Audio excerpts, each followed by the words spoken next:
100%. 100%.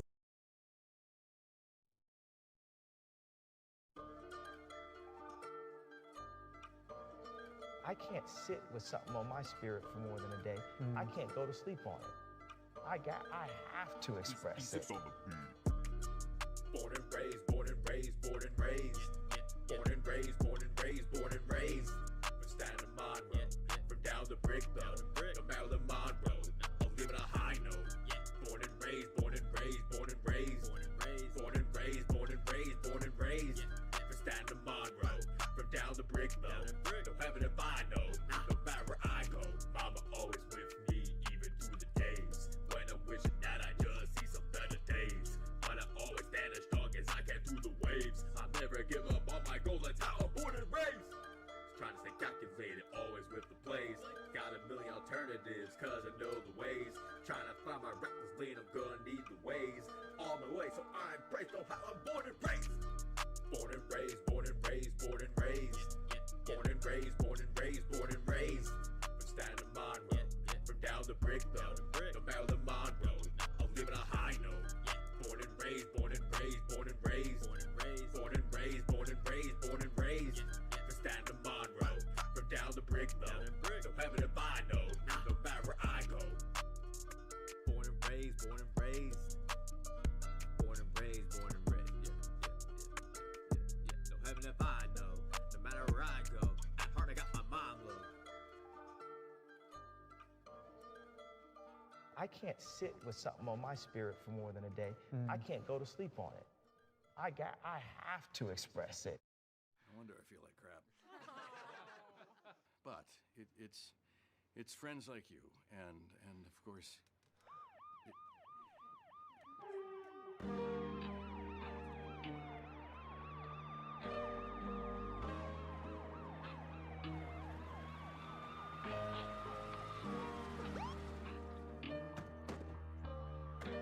V-CiPz on the beat. Hey, happy birthday, you swinging dick. Let's get this party started.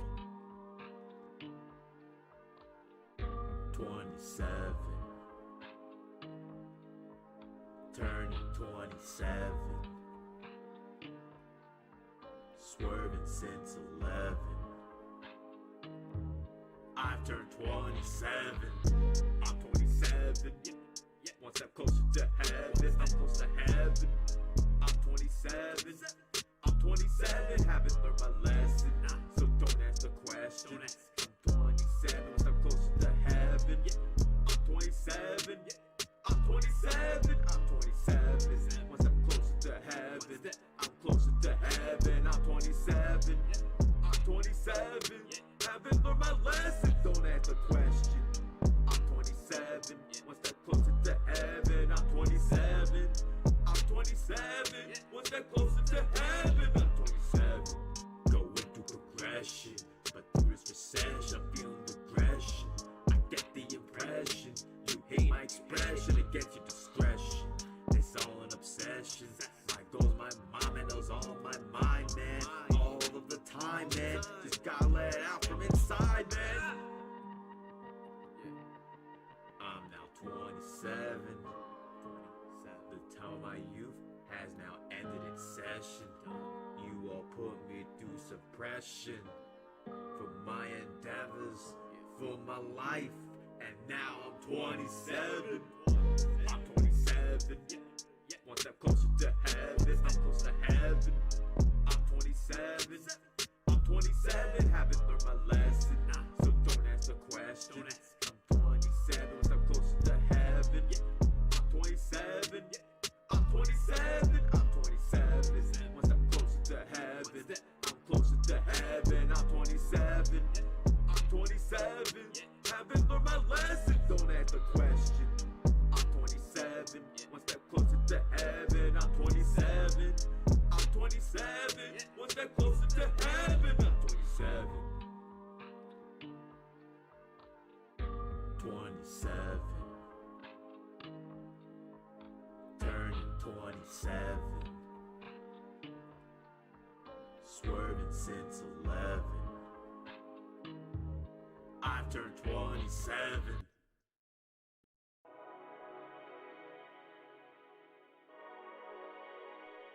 V-CiPz on the beat. My hero.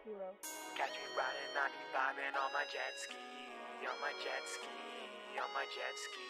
Catch me riding 95 on my jet ski, on my jet ski, on my jet ski. I'm on the bay with your bay on a jet ski. New wave so insane, Kawasaki. Making moves, no they never can stop me. Ride the wave and catch my fade from my jet ski. My jet ski, my jet ski, my jet ski, on my jet ski. New wave so insane on my jet ski. Catch your fade or run away on a jet ski. Ride my jet ski, gliding like I'm Gretzky. You know who the best be, unlike who the rest see. Be as a villain, these beats all come from coast to coast. Stacking up to the pavement, now racking up XXV, stacking up these whole deep pages and backing up the stack and tack it up. Just know that I got the refill and the re-up all the way up. Just know that I got the refill for the ski to win the way up. You wanna ride with me at noon, but not all the way up till the moon. Rising like my highs and not the west, and you think that you're testing me right now, but I'm no Beulah. Get your daughter and I school her. This no porno movie, this that cinematic motion picture. Go 300 with the action title, crashing like the victor of the waves like Slater, riding on the bass like Don Slater. Catch me thriving and alive and on my jet ski, on my jet ski, on my jet ski. Catch me thriving and alive and on my jet ski, on my jet ski, on my jet ski. I'm on the bay with your bay on a jet ski. New wave so insane, Kawasaki. Making moves, no they never can stop me. Ride the wave and catch my fade from my jet ski. My jet ski, my jet ski, my jet ski, on my jet ski. New wave so insane on my jet ski. Catch your fade or run away on a jet ski. Hella thotties wet like they dipped in water. New jet ski press once exhaust scorcher. On the beach with a leash, that's a gold digger. Making moves in the pool, bumping new trigger. Ooh, Aquanet getting flesh. Run up a whole new check. 10 hoes on deck, and they all giving neck. Wrist shine like the North Star. She picking me up in the fall car. No headlights, no night lights, we gon' fuck in the dark. No low lives, no all cracks, my whole squad off a bar. And my flow too cold for the ice age. I got the card on watch like poker face. Back again, ask me running shit. Loose lips cause I tore the bitch. Catch me riding while you're hiding and you see me. On my jet ski, on my jet ski. Catch me riding while you're hiding and you see me. On my jet ski, on my jet ski. I'm on the bay with your bay on a jet ski. New wave so insane, Kawasaki. Making moves, no they never can stop me. Ride the wave and catch my fade from my jet ski. My jet ski, my jet ski, my jet ski, on my jet ski. New wave so insane on my jet ski. Catch your fade or run away on a jet ski.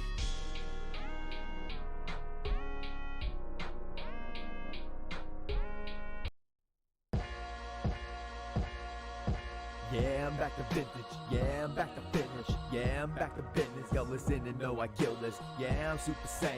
Yeah, you fakes are playing. Man, you imitating your career or violating. Man, I got the image. Man, I'm so deep in it. Man, that's too hard to compare to y'all. I stay legit. Damn, I say that shit. Man, I'm spreading hit. Lyrically killing everybody in this fucking bitch. We are the future, man. Rush out of money. Money talks, but almost got 2.5 streams. Funny how I stayed on my grind. How I stayed and I shine. Prodigy on my keys. My time rapping out of leaves. I'll be infamous like Mob D. 2 milli streams steep. On the ground like a G. In the age, but no LC. I get your girl and her V. She then pop another S. From the store with the snowman. Not the Casper, but I'll blast you. My bro Casper now go smack you like Diddy did the trick. But they bros now they relate. They both got many condos. They both got lower bandos. With the cash pile. They mess the raps they style. But just know that I'm my own way. Max beat the cool fade. Man, we gods of the wave. I made my own lane, I paid, I got my money saved. Plans turn to plans, and plans turn to shams. Sometimes life is planned, but too bad you get into jams. Man, I'm my own leader, no God can take direction of my life. I'm leading my own strife in the section to progress my mission. I'm in a league of legends. You motherfuckers underestimate my intrigue of lessons. I be rapping and stressing, all the times I'm just flexing. But this is just my profession, sway the music perplexing. Make my sound your obsession, and be in the music recession. Only my songs are tested. What you think of my blessings?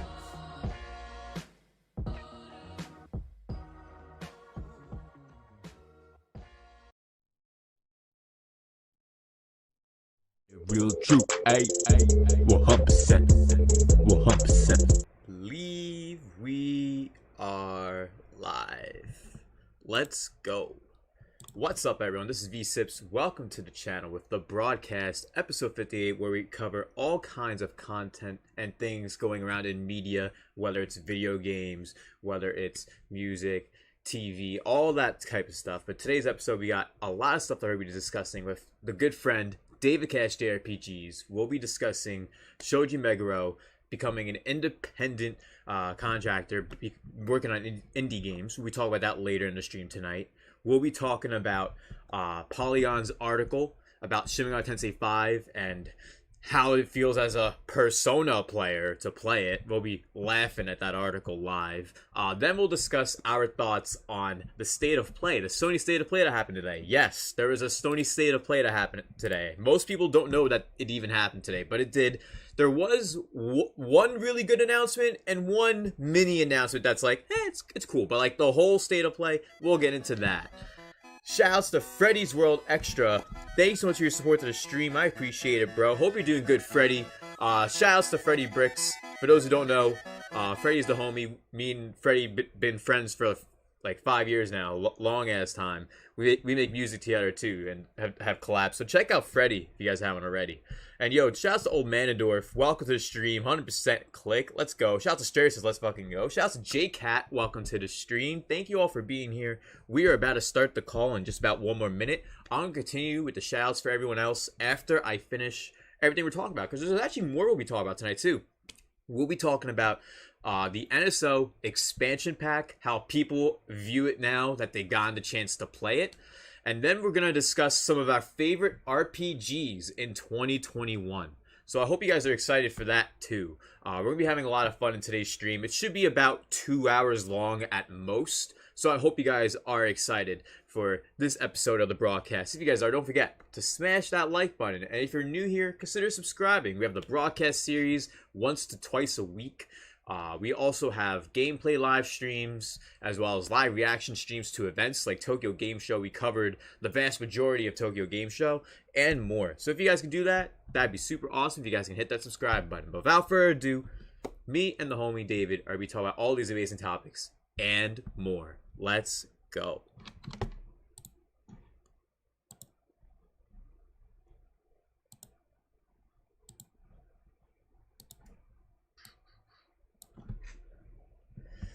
Getting the call set up. Hey, what's up, man? Hey, what's up, bro? How's it going? I'm doing great, man. Thanks for having me on. Oh, no problem, no problem. Is the camera all working all good? Is that all set? Now it is.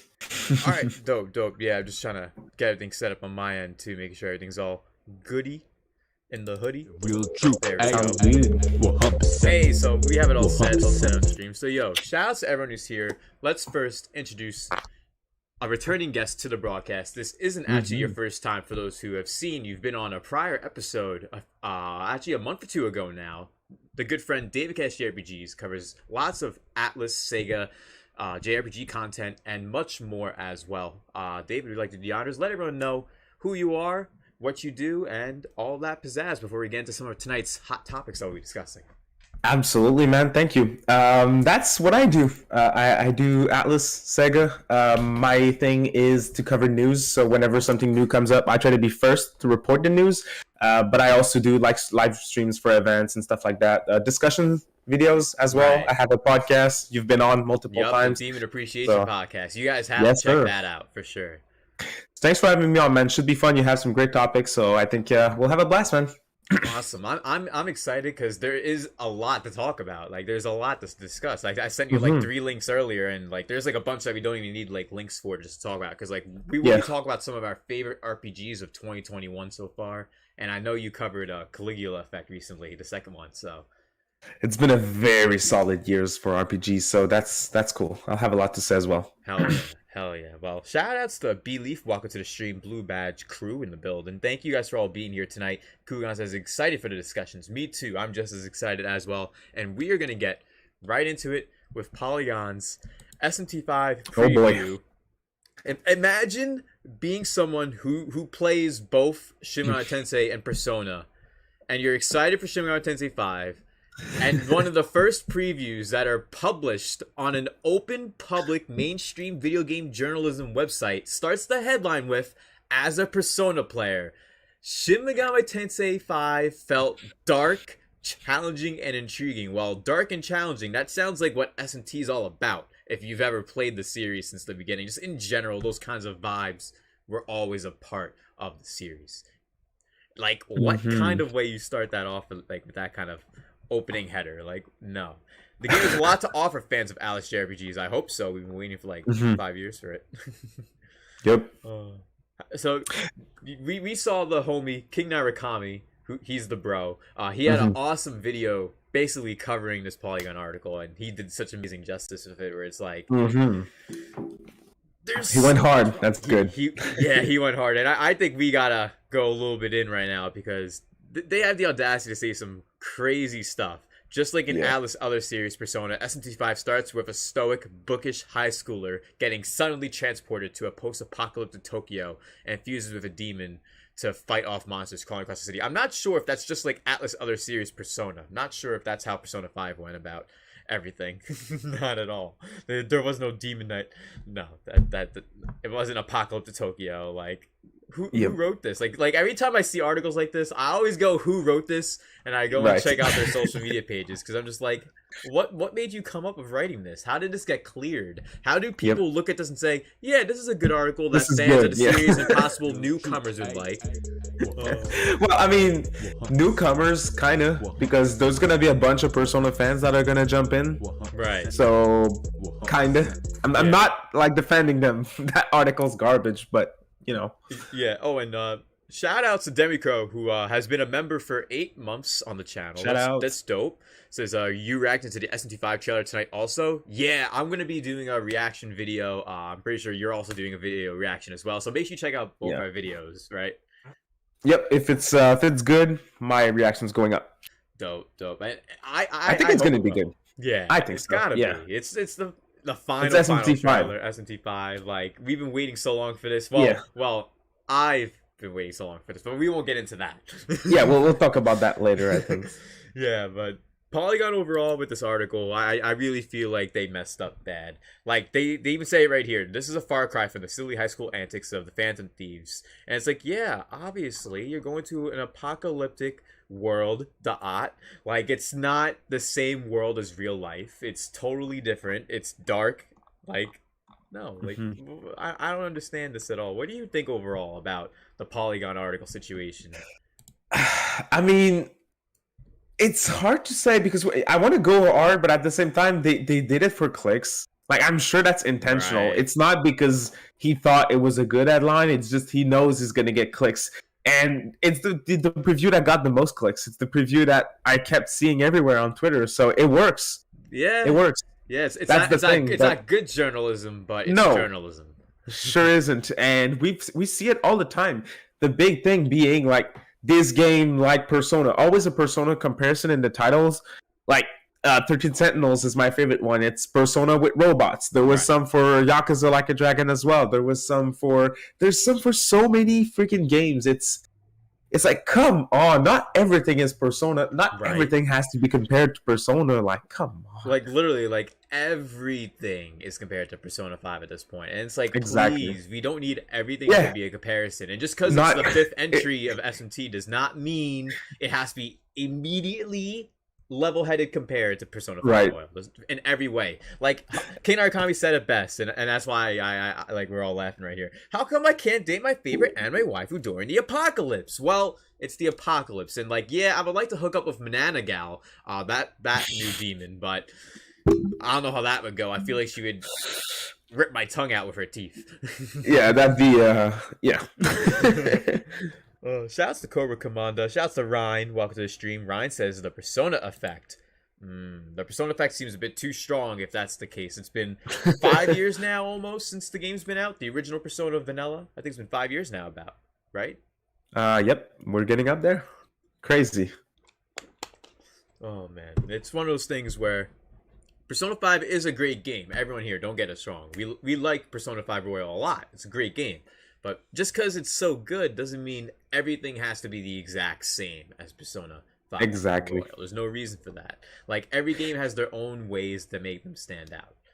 And it's a good thing too, because I'm a Persona fan, but I'm a mainline fan as well. And if both series were the same, I'd not enjoy them as much. Now I have an enjoyment of playing SMT5 and then jumping into Persona 6. Like, that's dope. I want that. Right. It's different and it's good. It's a good thing. It definitely is. It's one of those things that's really needed, especially since all on the internet there's many people who like to just bandwagon, not the whole entire Persona series, but not even SMT, just Persona 5. Like, there's people out there that are just Persona 5 only. That's it. No ifs, ands, or buts. They won't even try Persona 4 or Persona 3 even. Yeah. Like, there's that large group that are just Persona 5 diehards, and it kind of makes it a little hard to express to them, hey, try this game out. Try this game out. Maybe this game will be good, but not exactly the same as the game that you like, but you can enjoy it. Like, it's still an amazing JRPG from everything that we've seen so far, from the Nintendo Treehouse gameplay footage we've seen to everything we've even heard from many of our friends as well. Like, we've heard a lot of things about the game already at this point, and I think it's truly already solidified itself as one of the JRPGs everyone's been looking forward to this whole year. Like, many publications have been saying it too. The JRPG of the year we're looking for, SMT5. That's what people waited. It was always up there. That was always like Tales of Arise and SMT5. They were like always on top. Always them two. Never. It's still on top of Famitsu this week as well. So, really, shoutouts. Oh, shoutouts to Demi Crow. Thank you for the super chat. Super appreciate it. Screw Demi feed. I need a Kawakami and Haru bus. Yo, that's crazy too. I do think we should talk about that too. The Demi Fiend bus. That thing is huge. Bro, see that glass shelf? Yeah. I could move that closer to the door and it would fit right there. Oh. It would fit right there. And, like, don't get me wrong. Like, I think it's sick. I'm just saying, like, it's not just the price, but the price is even. Yeah, dude, it's crazy. Like, I'd like to have that, but it's like, dude, yo, $5,000. But that, I'm in Canada, so that's like $5,000, shipping, import fees, and all that. 6.2 border fees. It's like 6.2 or like 6.5K at this point. So yeah, oh, I wish, but nah. I wish it was a Kamakami statue, not the one that King Narakami posted about the other day. Like an actual bust of Kawakami. I would buy that. King would too, I'm pretty sure. Oh yeah, of course, and why not? Oh man. Gohan Hunter says, yo, Star Ocean was fire. Oh, when we get to State of Play, we're definitely gonna talk about that, because that was pretty much the highlight, single only one highlight of the whole show. It's another one for me, but we'll talk about that later, I'm sure. Oh yeah, definitely. We'll probably be getting into that right after this topic. But they even get into the fights, going into the elemental system in this article. Let's talk about how Dia the heals, Zio to inflict lightning damage, like 101 Mega 10 right here. They're going into with this article. Then they say these fights are difficult. You need to collect monsters quickly and use them liberally. You can bring up to 3 if you want to fight, making for a total of 4 fighters when you include the main character. Negotiating is fun but stressful. At one point I said the correct thing 3 rounds in a row, only for the monster to backstab me. Yes, that's called Shimon Tensei. Yo, David, yo, good? Can you hear me? Yeah, I can hear you. Just the camera thing went all wonky. My Discord shut off completely. Sorry, man. No, I don't know what happened. It's all good, bro. It's no problem. I guess you missed what I said. Well, you were talking about the mechanics, like the combat mechanics. Yeah, I was talking about how they were like going into like the minute details of the mechanics. Like, oh, Dia's the heal, Zio's inflict damage. It's like, yeah, Megaton 101. And then they're like, these fights are difficult. Oh, really? And it's not like we've had so many SMT games to this point where you would have figured out that they're not the run of the mill easy RPG. This isn't your Pokemon. This isn't your easier styled RPGs like those. But that's the thing. P5R, especially in comparisons to the other games, the previous games, like it's so easy. So especially Royal, like it's very easy. So yeah, there's all the difficulty options in SMT5, but yeah, if it's safety like mode 4, too. Safety mode too. Yeah, the safety mode, honestly. And I think we can talk about that now since we're on SMT5. But I think the safety mode is going to be the merciful mode from Nocturne HD. It's going to be like you auto battle Lucifer. Really? That's what I expect. It's going to be a broken mode. That's what I think. Simply because there's already easy. You're just absolutely busted. Basically, because you already have easy, normal, and hard. So if you need a mode, no, it's casual. If you need a mode even easier than casual, being the DLC, the free DLC safety, I'm sure that's going to be like auto battle everything. Yeah, I'm pretty sure most of these publications will be playing on safety mode by that point. They'll be changing it up to that. They'll be like, okay, we'll try this on safety mode now that we gave our review and complain about how hard the game is. Because we know that there's going to be some official reviews dropping that are going to bring up how Persona was easier, and they're going to bring up how SMT is too hard. And it's like, we have a lot of friends in the community, the SMT community, and we talk to them daily. And we know many people agree that SMT5, from experience so far, isn't too easy. It isn't too difficult. It's nothing to go crazy about in that regard. Right. Absolutely. Yeah, so for here, everyone in the chat, let us know your thoughts of the Polygon preview for SMT5. We'll read off your comments in the chat right now for the next few minutes so we can hear all your thoughts. And before you guys post all that, let's get some more shout-outs to everyone who's here for the broadcast with me and the good bro, DavidCast JRPGs. Shout-outs to Katana Riku. Welcome to the stream. Yo, you got 50 hours played. That's awesome, bro. I saw the whole review. That was insane. Congrats once again, man. Shout-outs also to Knife Life Media. Welcome to the stream, bro. Red Badge Crew coming through. And Ryan says, P5R is so easy. Exactly. Like, even Merciless difficulty. It's like, this is supposed to be the hard mode, and it's actually, like, broken easy. Dude, speaking of the difficulty options in P5R, I always play my RPGs in normal, because even if I play a lot of them, I'm pretty bad at them. So I always do normal, but in P5R, it was, like, really awful in normal. So the next time I play it, it's going to be the hard mode, for sure. Yeah, like, because I was trying Merciless, and it was really not as difficult as I expected it to be, because like I heard rumors that it was really just not difficult at all. Like the way everything is handled with the damage output between you and the opponents are always higher points, so it makes it much easier to get one hit killed and you to one hit kill them. That's pretty much how Merciless works for the most part. Shout outs to JCat, welcome to the stream, hope you're having a great time. And shout outs to Rolling on the Floor Laughing Claws, thank you for coming to the stream, and thank you also for subscribing to the channel. I really appreciate that. We have the broadcast once to twice a week, and we also have gameplay live streams. We also have live event reaction streams like Tokyo Game Show, which I covered last month, which that's crazy. It's already been a month, bro, since Tokyo Game Show. Yep. So if you guys want to show some support, make sure you guys check out David's channel to check it out if you guys can. He has awesome content, and all covering Atlas, Sega, JRPGs, lots of videos, reactions, live streams, and more over there, as well as the Kamurocho Bros channel with King Narukami too. Definitely. Thanks, man. Oh, no problem. I'll make sure everyone knows to check you out for sure. And of course, Narukami. I just want Nuwa to brutalize me. Yes, sir. Kugan says King wildin'. Oh, King totally wildin', but that's nothing new. Just another He's day. spitting. Spinning for sure. JCat says SMT is supposed to be hard. I want to get my butt kicked. Exactly, Facts. JCat. That's literally SMT. Like, I want a challenging JRPG. SMT. That's why, like, for me, when people say something about like Octopath, they're like, "Oh, Octopath sucks." I'm like, Octopath is classic JRPG. If you're saying that sucks, you hate classic JRPGs, like classic stuff. Octopath is really good, dude. I don't get what... Gameplay-wise, especially, like, that's the key thing. Yeah, it has flaws.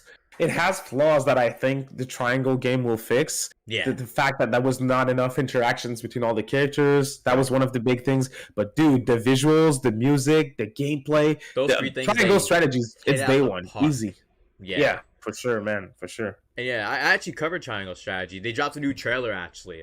We weren't going to I watched your video earlier today. Oh, thanks. I actually appreciate that, man. Thank you, bro. Seriously. I think it's one of those games where, like, it seems like people are, like, forgetting about it already. And I'm like, no. People need to know Triangle Strategy. Not enough people know about it. Exactly. Shout out to Rescue Squad. Welcome to the stream, Blue Badge Gang. Welcome. Strayer says, all I'll say is that the Polygon article is pain. Agreed. Definitely painful. But You know what else is painful before we move on to the next topic? Shouts to Liquidly, Blue Badge Gang. Welcome to the stream. Rolling on the floor laughing Claus says, one of the main reasons I've always liked SMT was because it was challenging. Exactly. And I think, David, you brought up a great point. They really just made that article the way it was to get people riled up for the clicks. And I think you're right on that for sure. Yep. Yeah, no, that's the thing. And it works. Dude, the first thing that I saw when I woke up and I saw that previews were up, Polygon, P5R, Persona fan in the title. That's the first thing that I saw. And I'm like, obviously, it was to be expected. Like, everyone knew that was going to happen. The one thing that I'm surprised of is Atlas. Nothing Persona 5 in SMT5. Honestly, nothing at all. Which is I was expecting freaking by the makers of Persona 5 sticker on the box, or Joker outfit, or Joker battle even in the game. Imagine nothing. Imagine after Persona 4 being the last game to have the Shin Megami Tensei headline, a decade and a half later, the SMT5 has made by the creators of Persona 5 Royal. The thing switched, roles reversed. Oh my god, that would have been... No. I don't want to think about it anymore. That's enough. Well, we don't have to, because Sony came through as we had no expectations, right, bro? A good thing that we had no expectations, because they still weren't met. Yeah, literally one big surprise, one small thing that I thought was cool, and the rest, in my opinion, could kick rocks, and we'll go into all of that in a second. Yep. Shouts to everyone who's here, yo. Thank you guys for coming through. Shouts to Liquid League, King Narakami, Ryan, Claus, Rescue Squad. Thank you guys, as well as Kugan, J-Cat, Demicrow, Knife Life, the whole community coming through. Manendorf, Gone Hunter, Captain Chaz, everyone in the building, everyone coming through for the broadcast. It really means a lot. Manendorf, St. Lou, thank you guys, everyone who's watching and lurking. I appreciate it. If you guys enjoyed the stream, don't forget to smash the like button, as we're going to get into the next topic. Before we do, with the hype train, Kugan, we will get into that hype train. Demi Crow just came through with a 2 holla. Shout outs to the bro Demi Crow. Let's go. Says, isn't Dr. Maruki in Shin Megami Tensei 5? Oh boy. LOL. As DLC. I don't know about DLC, but imagine if there was like a boss battle, like with the demon that Maruki was with. Like that would be pretty cool in some shape or form, if that was like a secret boss of some kind. Because, like, let's be honest, we wanted Demi Fiend as a secret boss, not DLC. This isn't like the topic that we're planning to talk about right now, but like I want to mention it real quick before we get into the Sony PlayStation State of Play, state of snooze. But like Demi Fiend's battle and a lot of that other DLC should not be DLC, especially day one DLC. It's one thing if they had things planned for the long haul, but having all of this ready day one to release, $40 USD worth of DLC content potentially, which means for you it's gonna be like 60. I checked, and right, unless I'm wrong on the math. No. I think it's you're close, but it's even worse, believe it or not. Worse? Oh no. $79.99 is the price for the base game. It's the full price game, and full price $60 game in Canada. Yeah, and digital deluxe edition is $124.99 plus tax. Oh god, that's tough. But I'm a simp. I'm buying all the DLCs except the Mitamas, so it's like $20 something. Ooh. I don't have a choice, dude. I've been waiting for this game for like 5 years. Yeah, listen, I'm picking up most of the DLC myself too. It's more so just like the act of like, back in the day, this was in the game. You just had to find it, man. Like that. It's like that thing with how gaming, as time progressed, more ways to milk the customer or the consumer out of more revenue has been prevalent. Too prevalent. Yeah, exactly. The thing is, that's my opinion, and I'm not going to argue against anyone who doesn't agree, because it's completely fair. The opposite opinion is fair as well. Right. But in terms of the day one DLC for SMT5, it's like, I know I'm going to get my money's worth with my $60. So if I choose to spend more, it's cut content that I need to pay additional money for. Right. but I still have my money's worth with my 60. You know what I mean? No, literally, like So- I felt I spent a perfect amount of 150 for the Fall of Man Premium Edition. So don't worry, Yeah. I feel perfectly fine giving 150 for that. Oh my God, the cat is on fire tonight. They're just trying to join the broadcast. What's your cat's name again? I'll add them to the title of the stream. Hers is Madam. The name's Madam. Awesome. Yep. DavidCast, JRPGs, and Madam talking about the SMT5 preview. Oh, man.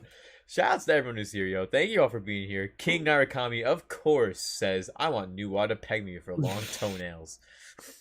Goddamn. And yeah, Katana Riku, we got that fire K Rule music sound alert with the K Rule dance for the super chat. So everyone who has showed support by watching the stream, hanging out, thank you all for coming through tonight to hang out with us for the broadcast. It's always a blast to talk about the latest news that we want to discuss, whether it's anything from Atlas to Nintendo to PlayStation, anything. We like to talk about all kinds of topics. So thank you guys for being here for all of this. It really means a lot, guys. And King Narakami with the jokes. David Cat JRPGs. I'll go into a few more things in the chat before we move on to the Sony State of Play topic. Kugan says, honestly, I'm also intrigued by the little devil inside and Death's Door. That's my second game that piqued my interest. So. Oh, really? Okay. Yep.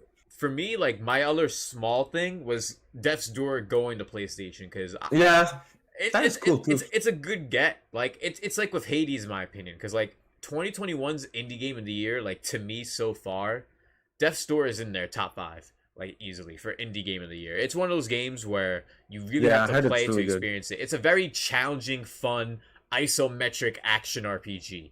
So if you like similar things like Hades and Diablo, but like it's more focused on a first story perspective, no online.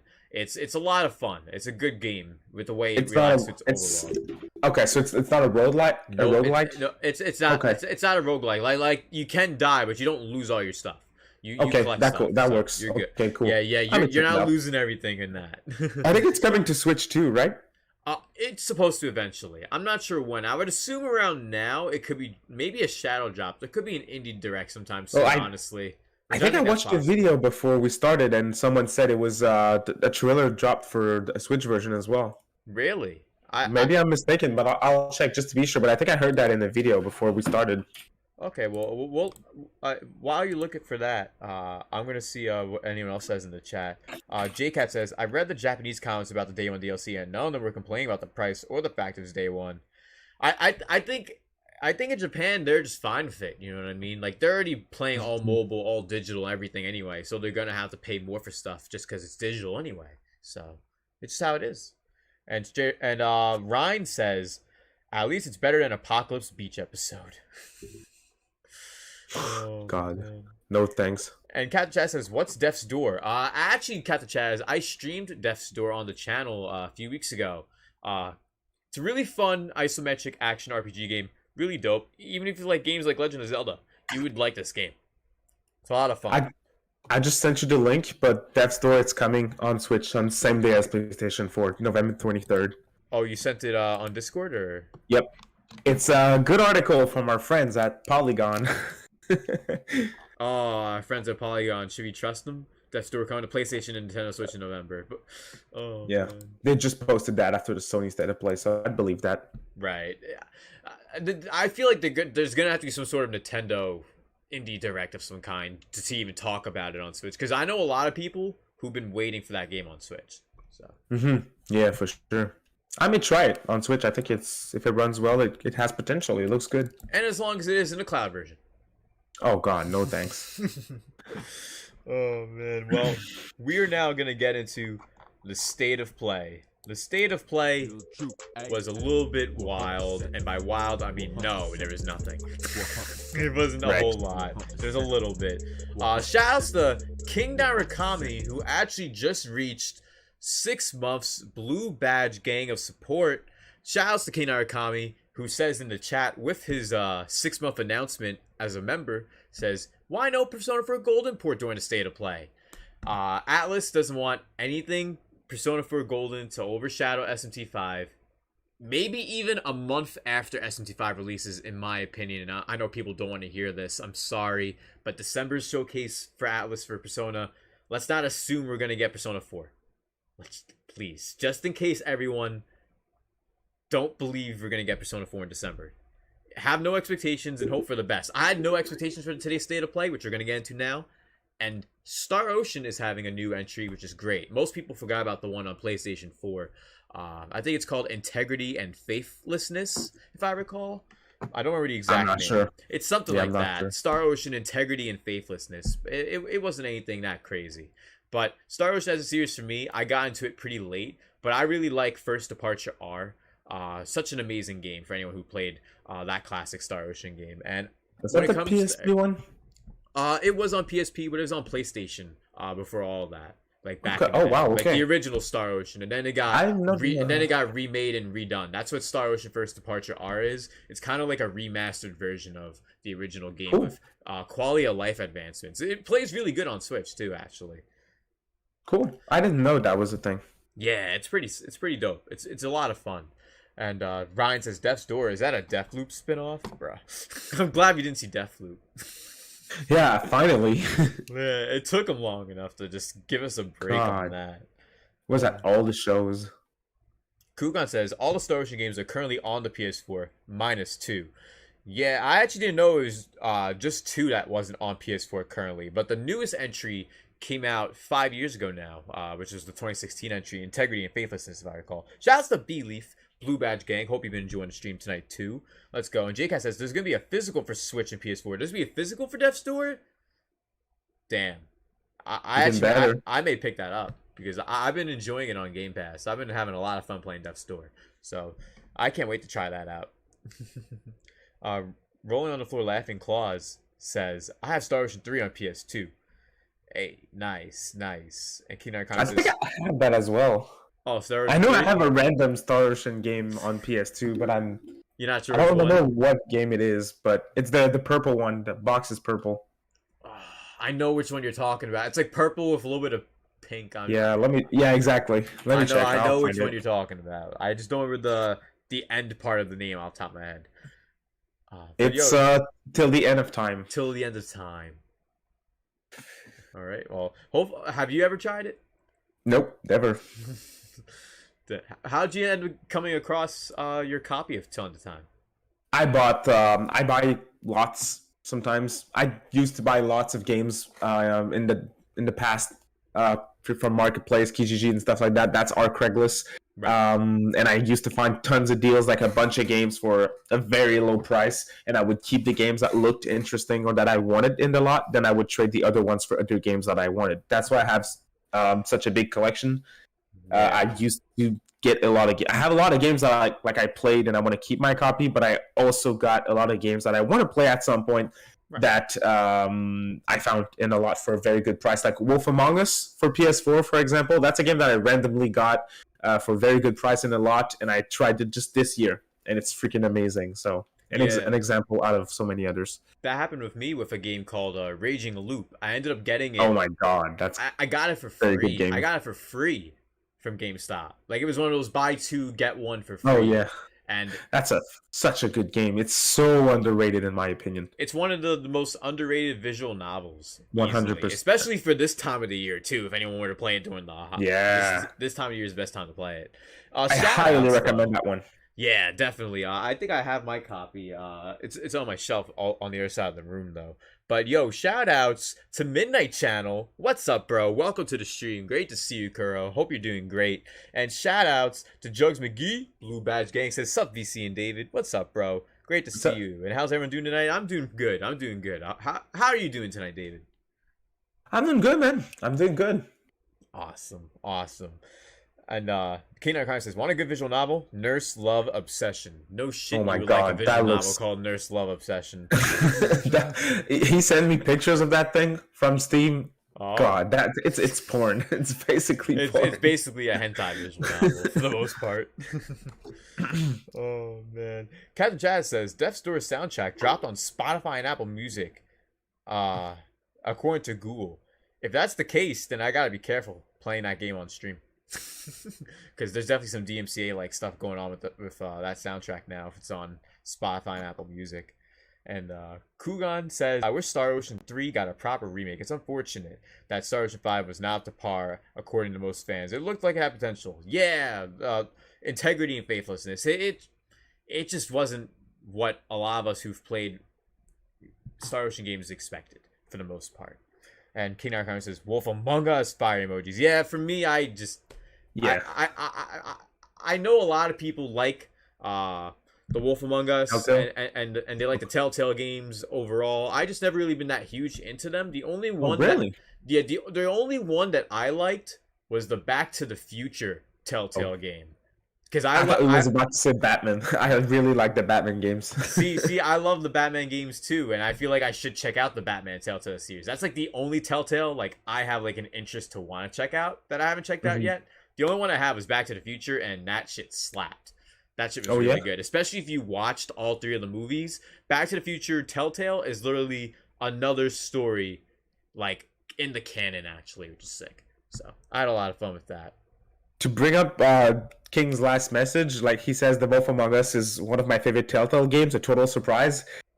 It's my favorite at this point, and I played a couple. It's really good. The story is freaking amazing. I can't wait for the sequel. I hope we see it at the Game Awards this year. I think we may see it at the Game Awards. Hey, honestly, if anything's likely, I think that is probably the most likely thing that could show up, even just like a teaser. I'm here for it, honestly. It was revealed at the Game Awards in 2019.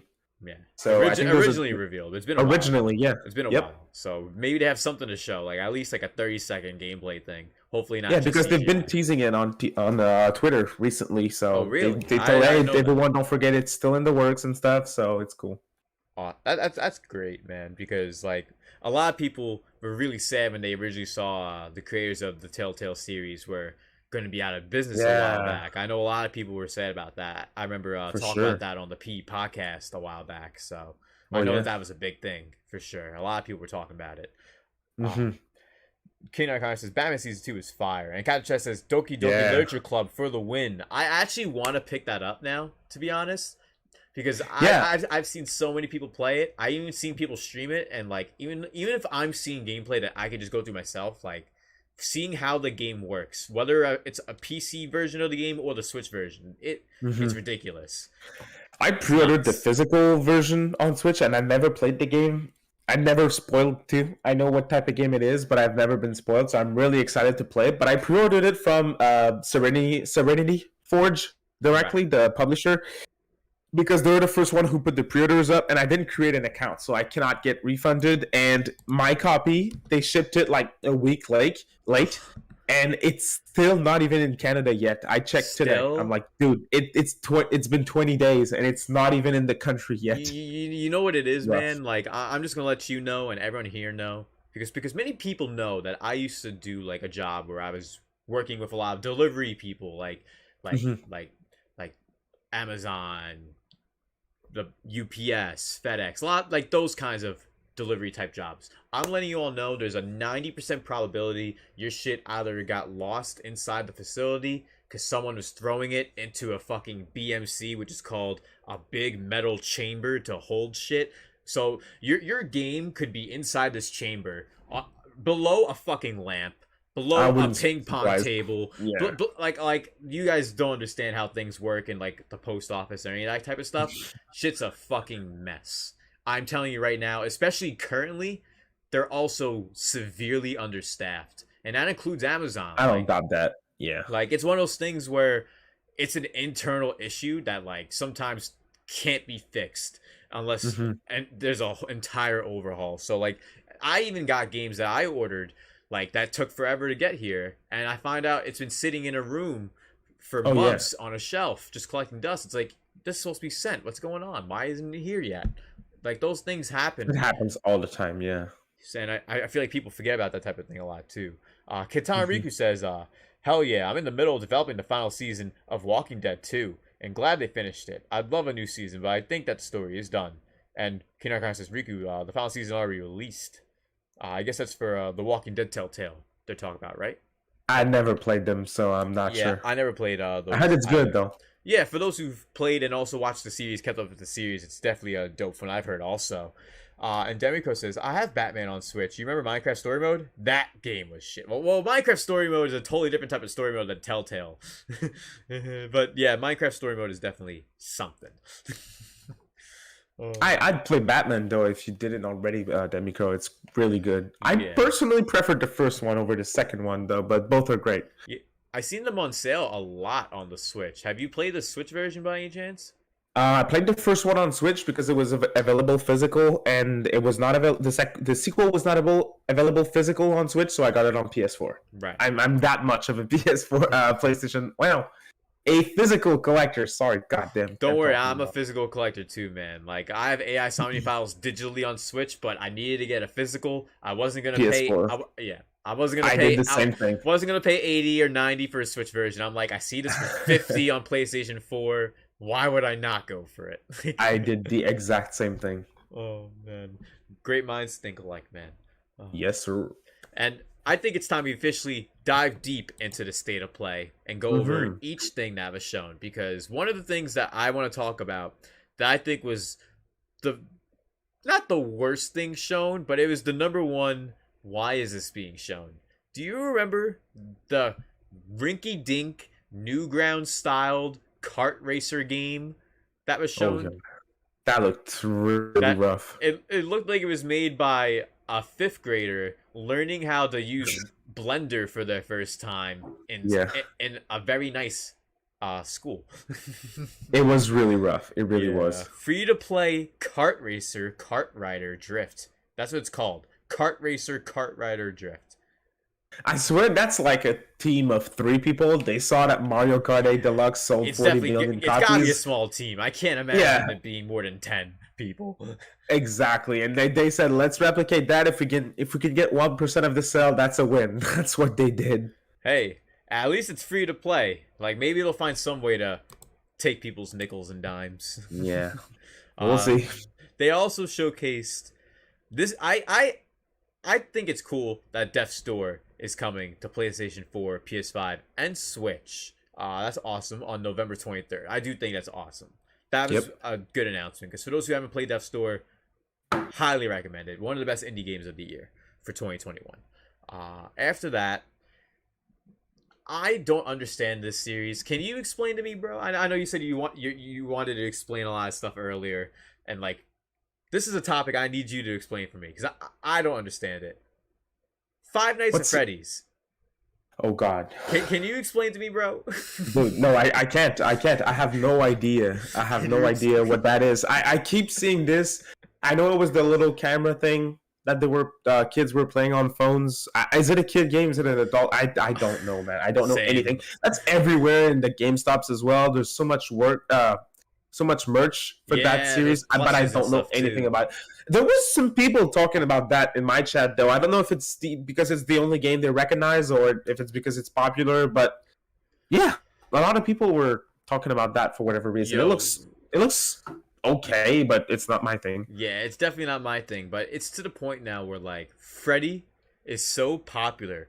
Shouts to Freddy Bricks in the chat, the homie Freddy. But Freddy from these Freddy games is so popular. Like you said, if you go to a GameStop, you go to a store, there's tons of merch for the series for Five Nights at Freddy's. Like, it's to the point where I'm going to say this, it's going to be in the ether, and someday it's going to happen, and I'm going to be very sad.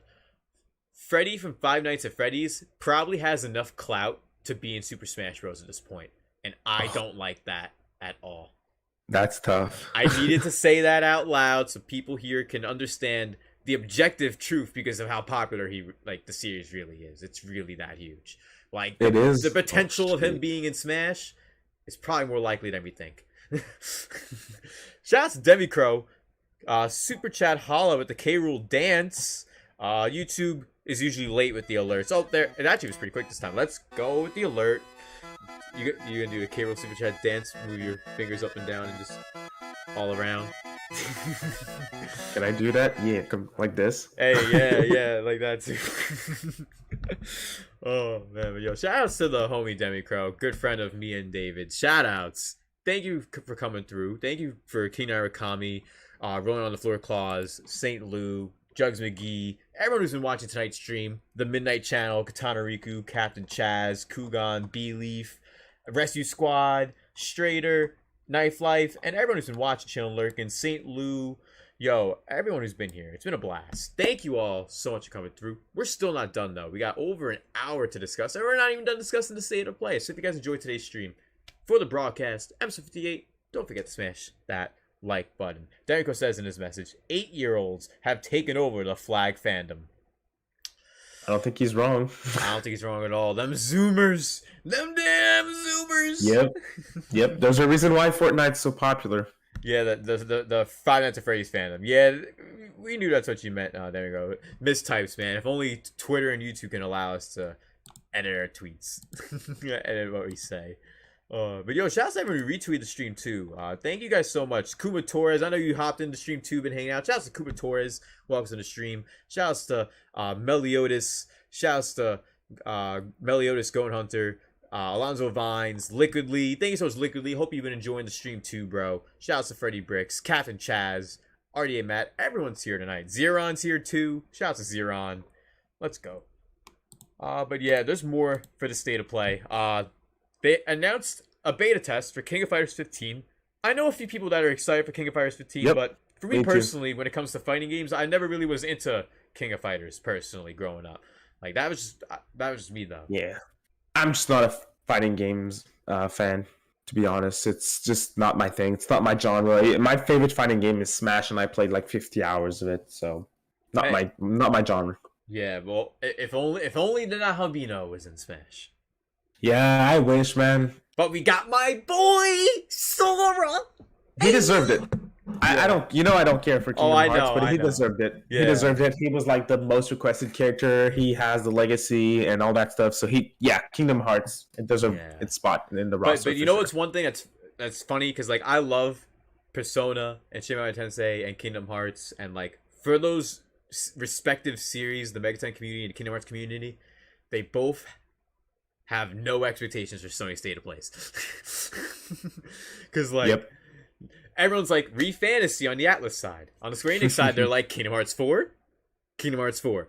And this is how things end up. We got Bug Snacks. Free Isle of Bug Snacks update called Isle of Big Snacks. Releasing early 2022. Great. Bug Snacks. Nice. This is what State of Play is all about. Oh man, and that Dolores character for King of Fighters, Kugan says, yeah, the Dolores looked cool, but I never really been that into the series personally, so it wasn't super hype watching that part of the show. What did you think overall? Because for me personally, if I have to give a score for the State of Play, there was only a couple other things that they shown, like the Among Us style meta gaming to PS Plus, God, dude. And then Star Ocean: The Divine Force, which you guys already know I'm super excited for Star Ocean Divine Force. When that got announced, I was like shocked, absolutely shocked, because I honestly thought after how the last Star Ocean ended up, I thought the series was gonna be dead. So I'm definitely gonna be checking out this game, supporting this game for sure. Dude, that Among Us clone game. Did you see how the characters are running around? Oh, it looks so bad. It looks like a PS2 game. The animations. It looks like a PS2 game that's actually a PS1 game. Exactly. It looks really awful. Good thing it's free, because it would have been a flop in my opinion. Yeah. Overall, if I had to give it a grade, I said 4 out of 10 on Twitter, but I rethinked and I think it's a bit too high. I'd give it a 3 to be honest. I like. I would give it a 4 myself. I was saying like a 5 or a 6 if Star Ocean included, but the rest of it was like really nothing. So like I had to drop to like a 3 or a 4 as well. Yeah, I feel you on that. It's just the worst thing with those shows is the pacing. Like they are so bad. Like very scattered. It's 20 minutes and it's like a freaking. You have like 6 games or 7 games. 5 of them are indie and like, come on. It's rough, yeah. It definitely is rough. And how they organize everything and put it all out. It's like, no, you should have had it in this order. That way it would have been more of a surprise. Like, things like that, they failed pretty badly on with this recent State of Play. But for those in the chat, let us know your thoughts here about the State of Play if you did watch it. And from our thoughts here as well. And if you guys enjoyed today's stream, don't forget to share the stream to let our friends know that we're live and to hang out with us for the broadcast, episode 58, with me, V-CiPz, and LeBro, DavidCast JRPGs. We'll be continuing for about another hour of some more awesome topics that we'll be getting more into the state of play as we just did. Going over Shoji Meguro becoming an independent freelancer and much more. We also have our talks of our favorite RPGs of 2021 and our thoughts of the Nso Expansion Pack. Final thoughts and going over how everyone else here in the chat feels about the NSO as well. So thank you guys for coming through. Let's see what you guys are saying in the chat. Five Nights at Freddy's has been oversaturated, and Captain Chess says Zoomers are ruining the world. B-Leaf with 100% emotes. Hey, thanks, B-Leaf. Kugan said, as a fellow Kingdom Hearts fan, can we agree that Kairi's whack? I really got no expectations for her. Kairi is the Sakura of Kingdom Hearts. Like, ooh. Yeah, like there is redeeming qualities Kairi has, but then it's like you end up doing nothing, and it's been 20-something years. That's a good. I mean, I don't know her character, but I can see what you mean with Sakura. It's like, ooh, okay. Literally, big role, but isn't doing much. Basically. Yep. That's exactly what it is. Big role, but not doing much. However, the next arc of Kingdom Hearts will hopefully make her blossom into the character she should be. Like, because there's a lot of things going on story-wise Kingdom Hearts with her character. So, that'd be dope. That'd definitely be dope. J-Cat says, because Sony doesn't care about de facto exclusives. They only care if they have some sort of marketing deal with them. Like Final Fantasy 16, which many people did expect to see that today. I didn't expect to see it today. I expect that game has been delayed. Because originally they said late 2022 was the latest this game was going to release. And early 2021 was the earliest. And like, bro, early 2021 was like months ago. What are you talking about? Yeah. Like, and we haven't seen it after that, so. Yep. So it's one of those things where certain games, you're just going to have to wait.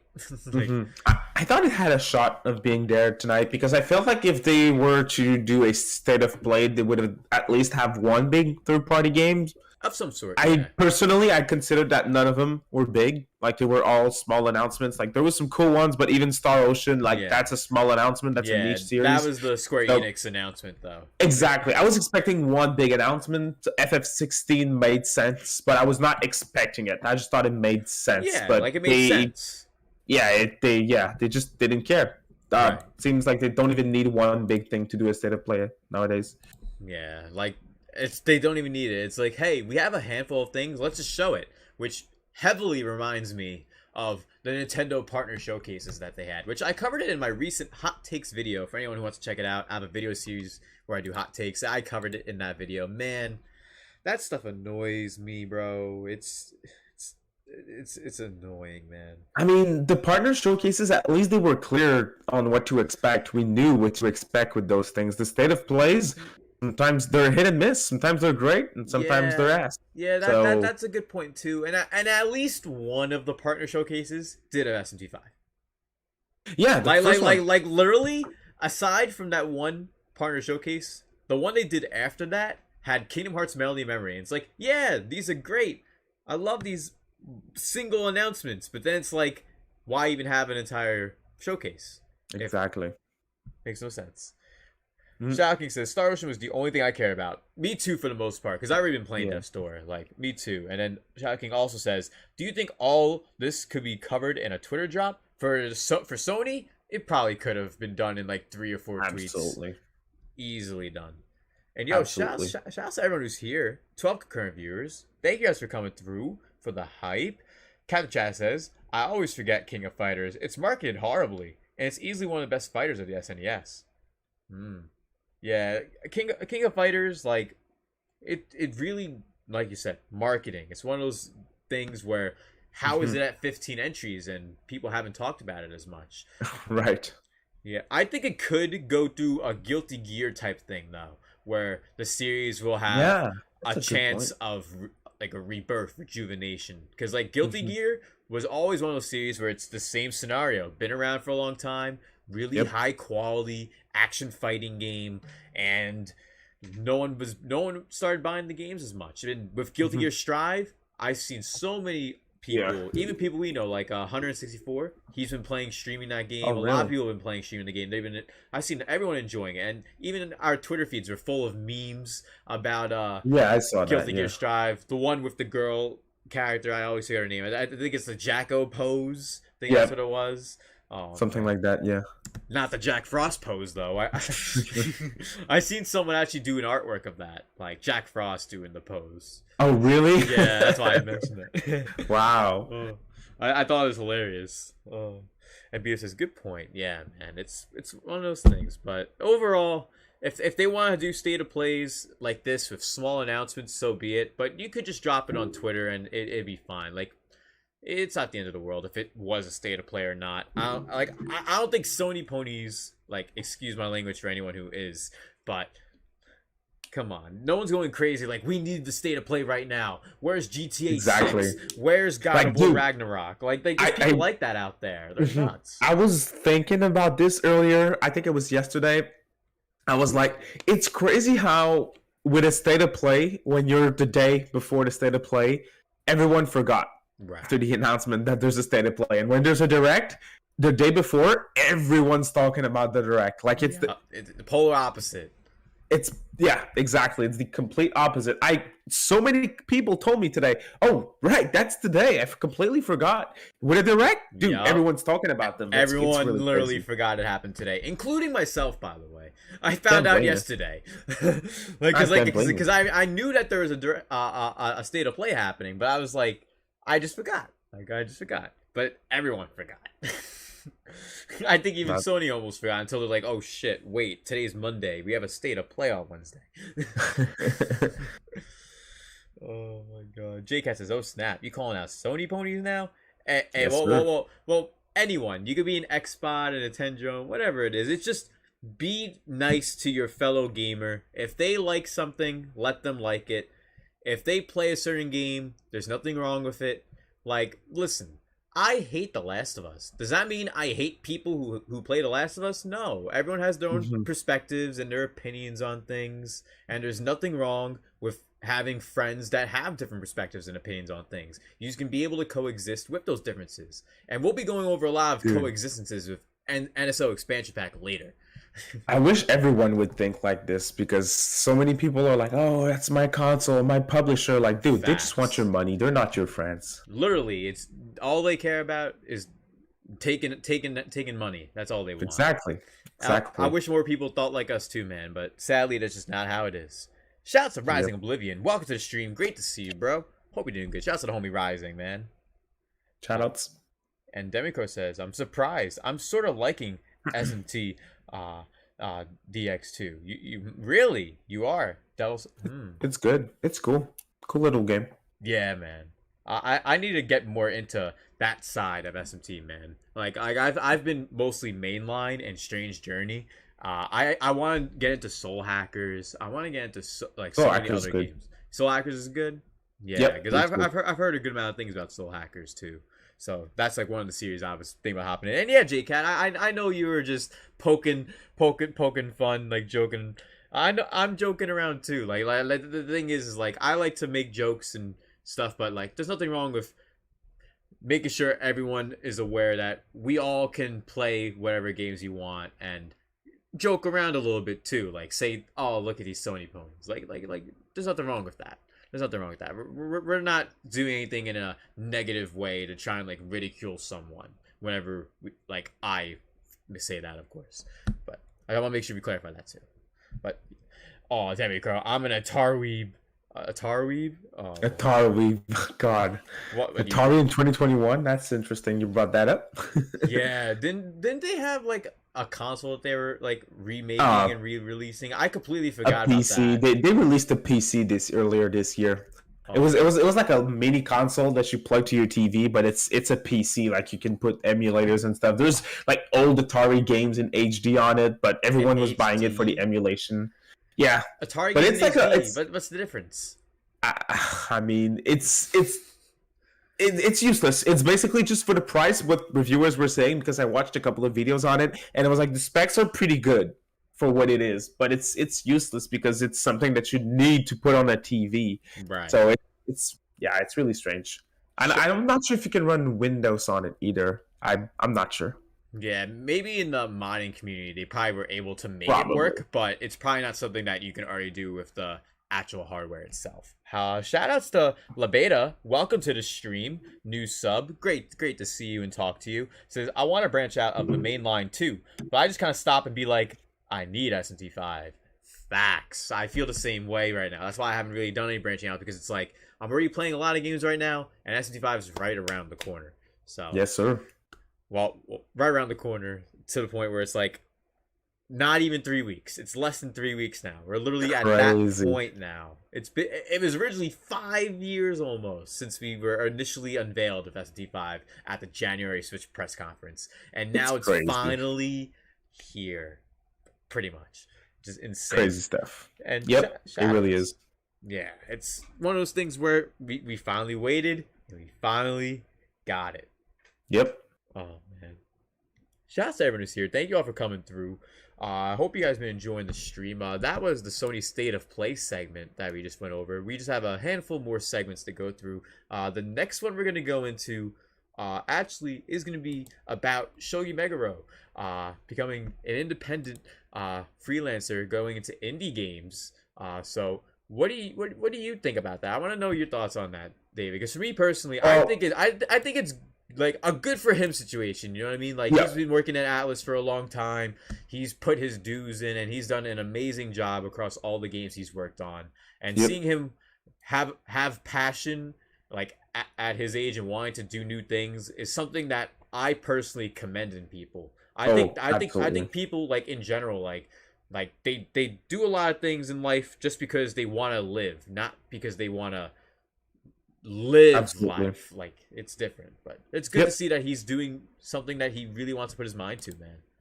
I 100% agree with this. It's a dream scenario for him, and he's following his dreams. And I as you said, I commend that. It's really cool. I look forward to what he works on as well. I don't know if it's a game that we'll have in the West. It's a really small project, so I'm not sure. I don't think that was confirmed yet. It's going to be shown at an expo in the near future, so we'll be looking forward to that. But I think it has potential, but for him, I think it's just positive overall. Plus, he's still going to be helping on certain Atlas projects. That was confirmed as well, so we're not losing. It's a win-win situation. Yeah, exactly, bro. It's one of those things where it literally is win-win. Yep. Oh, man. Derico says, the best game on NSO Expansion is Phantasy Star 1. NSO Expansion, Phantasy Star 1. Phantasy Star 1's in the Sega Genesis collection, I believe. Yeah, that definitely is dope that they have Phantasy Star there. However, I think it was already on the Genesis cartridge collections that you can buy, though. Yeah, they do have that, I think. So it's not really it's cool that it's there, but it's already available in the system. So I think most people got the expansion. It was for the N64 games and not the Genesis games. Right. It's one of those things with Genesis games. I personally wish that they didn't have we're not gonna jump to the NSO Expansion Pack talk yet. Well, I'm not sure. I'm done with Shogi Meguro, what I wanted to say, but if you have anything to add, you feel free to do so, man. Well, I was considering jumping over just because the chat hasn't mentioned anything much about it yet. But I personally think it's great that he's getting to do something new. You know what I mean? Absolutely. Like, there's no reason for him to not be doing things new with how long he's been at Atlas. You know what I mean? Yep, he's been at Atlas for so long. He has no reason to feel like... Because I've seen some people on Twitter. You know how some people are on Twitter. Yeah. Some people were like mad about it. Like, why are you leaving? Now we can't play these games anymore. Now that you're gone. And it's like, what do you mean we can't play these games anymore because Shogi Meguro's gone? Dumb. Yeah, it makes no sense, man. It really doesn't. Oh, Christ. JCat says, it seems good for Meguro, and he'll be freelancing for Atlas, kind of like Sakurai does for Nintendo. Yeah, with Sora Limited. It'd be similar to something on that regard, and maybe one day Shogi Meguro with his development team may eventually do a collaboration with Atlas one day. You never know. Anything's possible. Absolutely. Oh, man. But, yeah, overall, things have been crazy, though. Thank you guys for coming through for the broadcast. Episode 58. We've been talking about all kinds of awesome stuff tonight. Let me know more of your thoughts in the chat for anything we've been talking about so far, like the Polygon article, PlayStation State of Play, and Shogi Meguro and his plans to be working on indie games. Love to know you guys' thoughts in the chat about that, because I believe they have it right here, where it says Meguro has lots of plans in store for his development career, and additionally, Kodansha Game Creators Lab announced that Shoji Meguro is working on that new indie game to be revealed on November 6th. Fans can tune in to the reveal during the Indie Live Expo Winter 2021. Indie Live Expo, that's what I wanted to say. Yeah, that's what it is. It's the Indie Live Expo. But yeah, let me know what you guys think in the chat about that. And if you have anything else to ask, let us know before we move on to the Nso Expansion Pack. Because we'll be getting into that and then into just some of our personal favorite RPGs of 2021. And then a little bit of end stream hype, because later tonight we're going to be getting the new SMT5 trailer, which would be sick. Yes, sir. Oh, man. Shout out to everyone who's here, yo. Thank you guys for coming through. I really appreciate each and every one of you being here. Shadow King, Kugan, Captain Chaz, Demicrow, J-Cat, Labeta, Rising Oblivion. I really appreciate y'all coming through. Demicrow says, does that mean Reef Fantasy music is finished, maybe? I'm really not sure. I don't think he was working on Refantasy. Was he? Maybe he was helping, but I don't think it was ever confirmed explicitly that he was. He's not the composer. Yeah, he was. He wasn't like officially like. But I think he may have helped. Yeah, with the development of the game. Like he had a role of game director for multiple projects. So maybe he was the director, or I'm not sure. Maybe he still is. I don't know. Yeah, it's really hard to tell. Shouts to Mellow Wolf. Welcome to the stream, bro. How you been, man? Good to see you. Mellow Wolf, hope you're doing good. We're going over the broadcast, episode 58. And so far, things have been great. I think with this whole situation, there's definitely some music that Shoji definitely worked on for sure. But I'm not sure if he had a full hand in things going on with Free Fantasy, you know what I mean? Because I think he said that he was going to work on some stuff that he's still finishing up, but I'm not sure if that means Free Fantasy. So if that's what he said, I think there's a shot that he was heavily involved in Free Fantasy, because the game is pretty far advanced in development. They're doing great with the game. They said by the end of last year that they were done with, they were at the climax in development. Right. Meaning that they're peak development. So I would think that it's possible that he had something to do with it. If that's what he meant, he wants to end projects that he's currently working on, because I don't think he's working on the next Persona soundtrack. So that's what's left at Atlas right now. So I think that makes sense. Yeah, it's definitely what I'm thinking too. Anyone here in the chat, let us know your thoughts of Shoji Meguro in the chat. But without further ado, I think we're gonna move to the next topic, the Nso Expansion Pack. For me personally, a lot of you know most of my thoughts since I've covered it before, but I'll preface this by saying, if you enjoy the Nso Expansion Pack, that's awesome. I hope you're enjoying the games. Me personally, I feel the service is overpriced and it's not for me. There's nothing wrong with that. We can still coexist and be best friends. What do you think, David? I want to know your thoughts on the Nso Expansion Pack. The amount of games that they've shown, anything you liked that they've shown, and anything you didn't like. Yeah, well, I think their lineup isn't too bad. It's a little bit underwhelming. There's not enough games for the price, in my opinion. What they have to offer is not enough for me. Plus, the Genesis games, it's cool that it's there, but the value isn't there, since most of the games are already available on Switch. They're not exciting because I can get them physically for $15 used, so it's really not that interesting.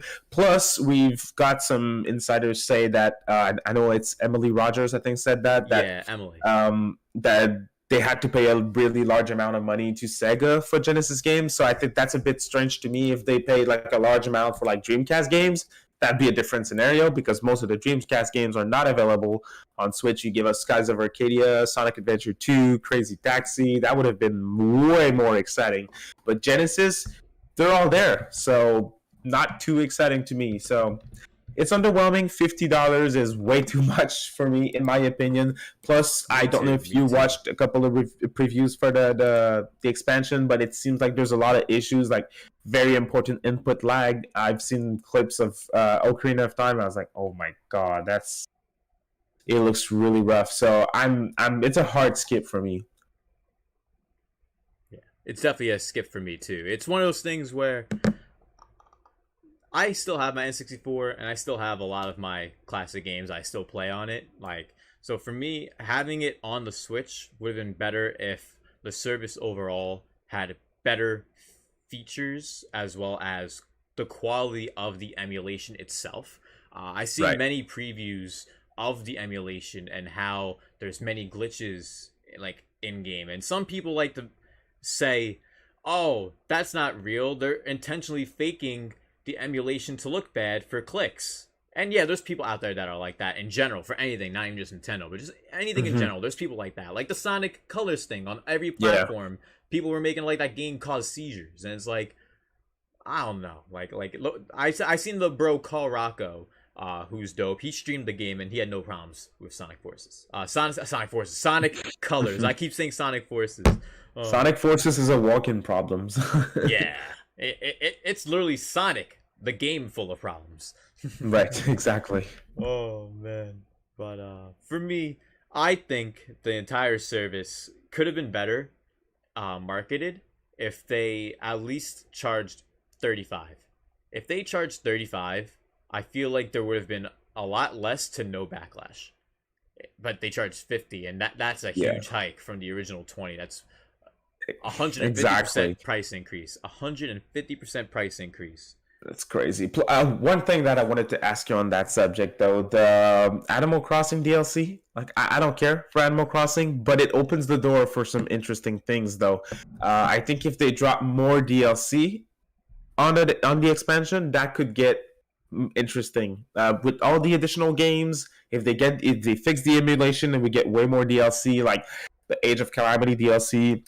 Yeah. If we get the DLC for Splatoon 3, like it's starting to be an interesting a cool service. Like sure. Like all those different DLC expansions being added, combine that with an actual steady output of games, not drip feeding, which as many of us know, with NSO in general, they've been drip feeding the games with the NES and SNES. So we're hoping for it to be different with the N64 games, but it will take time for us to find out. Yep. Because I'm not joining anytime soon. Yeah, same here. I'm not joining in for the NSO expansion pass. Like, if I can get it for 30, maybe. But like 35, even for me, I wasn't gonna get it. Like for me personally. Because at 50, you're reaching Microsoft and Sony's territory, and what they're offering is way better. And I'm saying that, and the Switch is like my favorite system of all time at this point. So I feel the same way. Switch is one of my favorites, and the Switch is good, but their online service is garbage. Yep, the online in general is just lacking. Like literally how it operates. Like if you're paying more for an online service, the online service should be improved upon. Especially, it's been 3 years now since the service has been a thing. So at this point, they should have more than enough revenue accrued where they could have bought new servers and installed new things to keep things running better. Like playing Super Smash Bros. Unless you're playing 1v1 with a friend and like you both know you have good connections, 9 times out of 10 you're gonna be going to a PowerPoint slideshow when you're playing Smash. And it's like you don't want to play a game like a fighting game and be stuck through lag. You don't want to play a game like Splatoon or Mario Kart and get any lag hiccups or anything. Like it's one of those kinds of things where it should be a resolved issue, since Xbox and PlayStation, they laid the groundwork 15 years ago. This shouldn't be an issue for Nintendo anymore. It really shouldn't. I agree.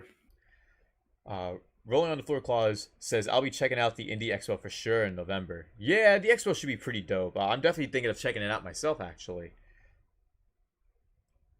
And let me see. Demicrodon says, I wish that the Koei Tecmo sound team, who made the Persona 5 soundtrack, could work on Persona 6. There was some good songs in that game, so shout outs. Let's go. Thank you all so much for coming to the stream. 100% click in the building. Let's go. Thank you all for coming through to the stream. It's been a blast hanging out with you guys for the broadcast. We've been covering all types of topics tonight, and we're currently going over the Nso Expansion Pack. And I want to know what you guys think. Because for me, I already mentioned most of my thoughts. I think we should get into the game selection now, though. The game selection is pretty varied. And by pretty varied, it's like 3 Mario games and of course, Zelda Ocarina of Time. There's also Wind Back. There's also Yoshi's Story, which I think Yoshi's Story is really good. But the one thing that I think is awesome that people in the NSO service do get to have, they get to have Sin and Punishment. Yeah, that's cool. I think Sin and Punishment, having the relocalized text and all that, is definitely the right way to go. It's definitely a game that many people have been wanting to experience too. So for anyone who hasn't gotten the chance to play it, that's probably a good reason. I played the one on Wii. It was really good. Yeah, that was the second game. That was one of the rare Wii games that I feel like it used the Wii remote and in a very solid way. It worked really well. Right. It's one of those things where literally, bro, Sin and Punishment was a hidden gem. It's like the last story. It's like one of those hidden gem games that people didn't get to experience. And same with the first Sin and Punishment. So I'm glad that was one of the first games that they put in the first lineup. But I did see a lot of people like annoyed that like Banjo and Kazooie and like those kinds of games didn't get put on the service earlier. And isn't Banjo on though? There's one rare game. I think that's Banjo. It's not on yet though. Okay, yeah, but it's coming later? Yeah, it's coming, but it's okay. We don't know when though. Okay. I remembered there was one rare game, but let's be honest, GoldenEye, that's not going in. Yeah, it'd be nice. It'd be Too awesome expensive. if we can get GoldenEye, but that's just not for real. Like, online and then stuff, that'd be really cool. But that would the legal issues between the that licensing. Game, yeah, that'd be rough. That's the real issue with that. The legal issues, bro, because the licensing for 007 is nuts. Yeah. Do you know there was a GoldenEye 007 HD game that was made for 360 and they were not able to publish that because of the Nintendo? Yep. So what they should do is that Nintendo should get the vanilla version and get it for free on their service, and then they could allow in exchange Microsoft to release their HD version of the game. Yeah, I think that'd publicly be cool. and legally. I know it's, like awesome. I know it's more complicated than that, but that would be a simple trade-off that would make everyone happy. So that'd be cool. But I really don't expect it. Maybe we get Perfect Dark, but even then, it's like, yeah, with Perfect Dark, they're making the new Perfect Dark on Xbox, so yeah, hey, maybe, I'm looking forward to that. Maybe they would consider putting the originals on the NSO, but the HD 007, actually, we mentioned the bro Hunter N64 earlier. Shouts to the bro Hunter N64. He actually played and streamed the HD 007. I watched him play that.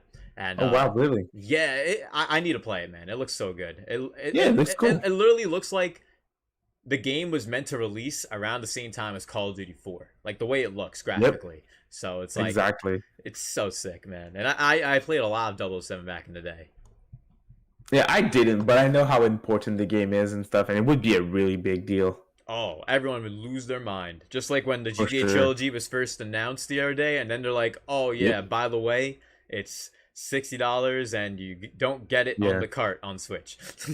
Yeah, I think 60 is fine for what they did. There's 3 games, then there's a lot of time to be had, a lot of fun to be had in those games. So I'm fine with 60. I think it's worth it.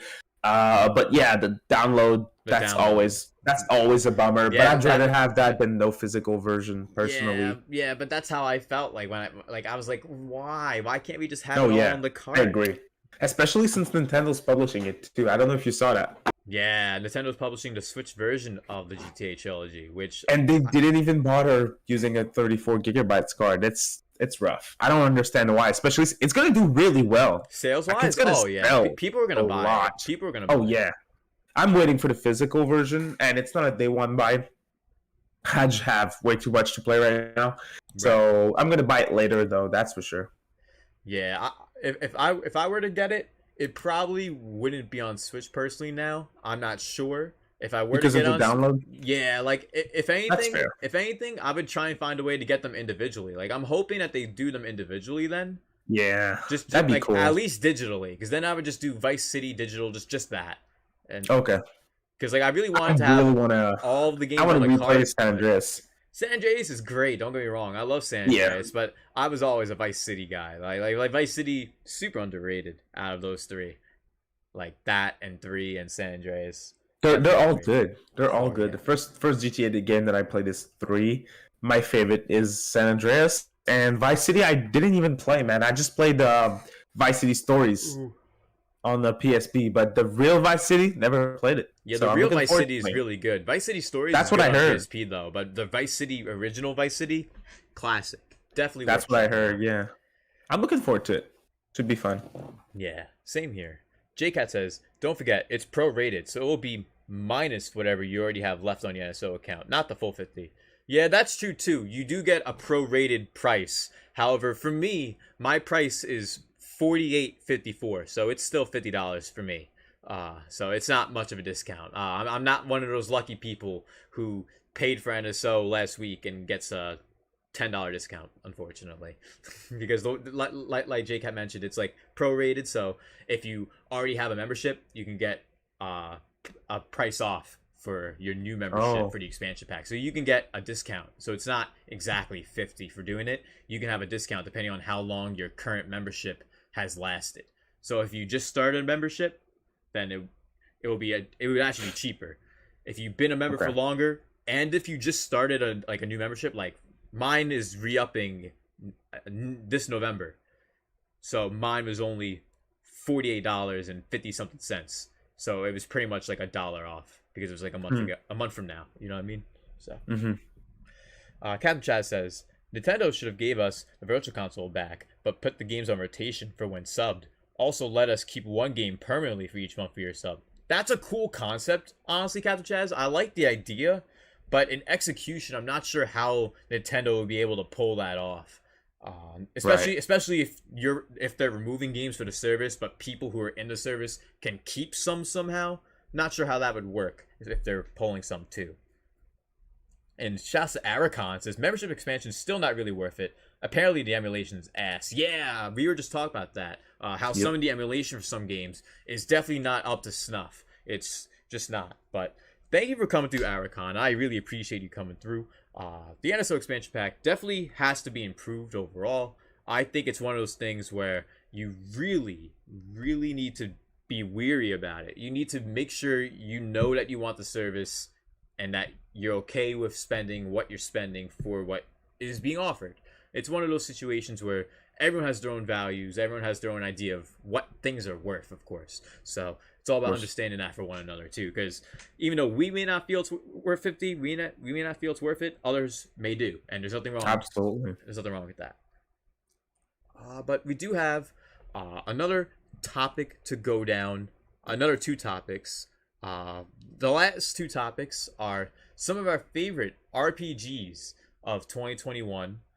And another topic that we'll be having also is some of our pre-hype thoughts for tonight's SMT5 trailer that's going to be going down too. That's later tonight at like 11:15 though. We won't be live till then. But No. But we will each have our own video reactions, so that'd be dope. Hope you guys check those out when you guys can. But I want to know, David, some of your favorite RPGs of 2021. And if you're here in the chat, anyone who's here in the chat, let us know your favorite RPGs of 2021.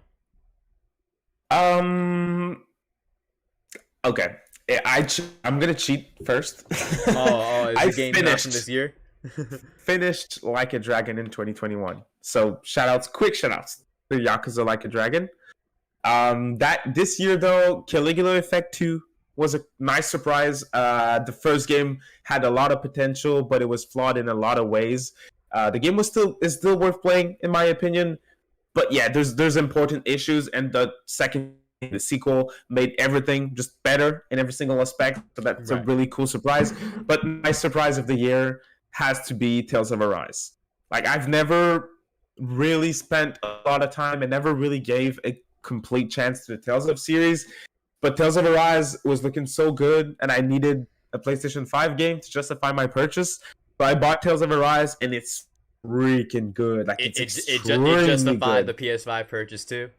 Yeah, honestly, I've only seen and heard good things about Tales of Arise, man. For those who here who play Tales of Arise, let me know your thoughts of that, because that's all I've been hearing is good things from Tales of Arise, man. All I've been hearing. So those are the picks that I wanted to mention first, because they're just surprises for me. So Tales of Arise, Caligula Effect 2, and the other one. What was the other one? Tales of Arise, Caligula, and the Like a Dragon that I finished Like a this year. Dragon. See, Yeah. you know what's funny? Nocturne HD too. Nocturne HD was fun. Was fun to replay Nocturne, but it has flaws, obvious flaws. Yeah, the remaster. Yeah. But, yeah, exactly. I actually, coincidentally, beat Like a Dragon at the beginning of January. Oh wow! So like technically 2021. Technically, I beat it in 2021.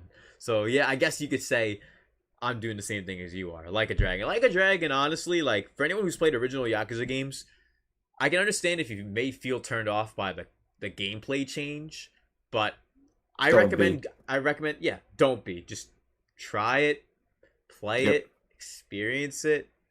You'll love it. Like, Yakuza Like a Dragon is super underrated. Agreed. Do yourself the favor again, that game. It's on Game Pass. It's on PlayStation. Maybe one day Yakuza will be on Switch. Who knows at this point. But another game. I spent 80 hours on Like a Dragon. Just wanted to say that really quickly. It's really good. Yeah, I put like at least 60. At least. There's some games that came out this year too. Along with Tales of Arise that you mentioned. I didn't get to play Tales of Arise. I, of course, played SMT3 Nocturne HD, like you mentioned. For those who played the original, it's still a great game. There's just the minor kinks and flaws with the ported remaster that we got. One game that was an RPG that I heard people talk about that I didn't play, Bravely Default 2. A lot of people were talking about that game this year. I know the homie Mellow Wolf in the chat been loving that game too. But overall, that one looks cool. It looks cool, but it again, no disrespect. It looks like a game that I will get once it's like $20. Yeah, because it's a backlog game for me. Right, and for me, like so far, like Scarlet Nexus, that game I've been playing. Oh yeah, it's pretty good. I'm only 5 hours in at the moment, but I just started it. Yeah, it's actually as good as I thought it would be and more. It's really good.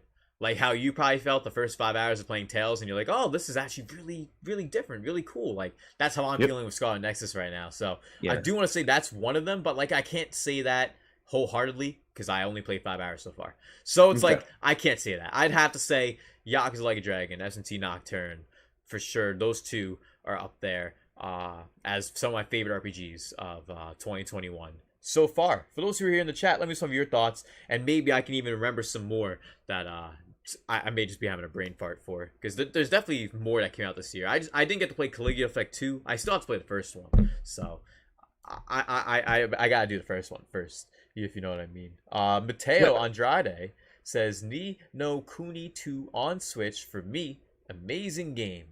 Yeah, you played Ni no Kuni 2?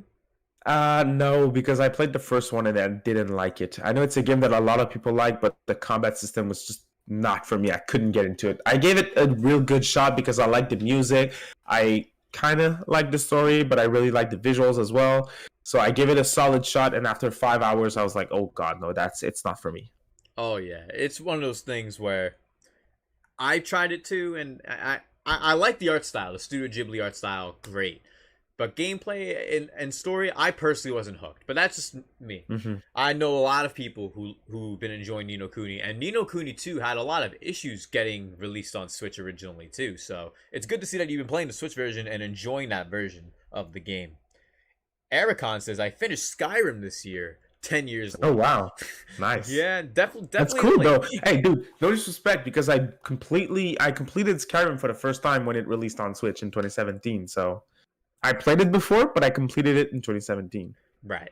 Yeah, and for me, like, I played it numerous times. On 360, I played it and beat it, and then on Switch, when it came out on Switch, I got it as one of my first games on Switch, since it came out at the perfect time. First year. That was the best time for that game to come out, because that's when everyone bought it.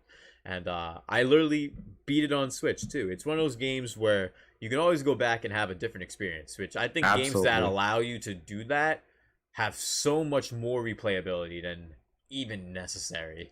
Mm-hmm. It's really cool. Oh, yeah. Old Mandor says, Like a Dragon, Nier Replicant, SMT3, Bravely Default 2, my favorites from this year. I put the most time in Bravely Default 2, actually. Yeah, I was just talking about that, too. Bravely Default 2 is pretty prominent RPG amongst many of you, which is awesome to see. And that's great, too. You played Nier Replicant. I missed Nier Replicant. I should have picked it up day one. I'm disappointed I didn't. I ended up picking up Mario Golf Super Rush, and I regret it. Not because the Mario Golf game is bad. The game is good. I just wish I played Nier Replicant. Day one. That's fair. Oh, man. Because I loved Nier Automata, man. And I wanted to play Nier Replicant because that game is the original first game that was made in Japan, remade and localized for the West and the rest of the world. So I definitely, if I do get the chance to play it, I'm definitely going to try and find it in store for sure. Maybe Black Friday or something. JCast says, I've been playing old stuff. And you've heard good things too about it? Yeah.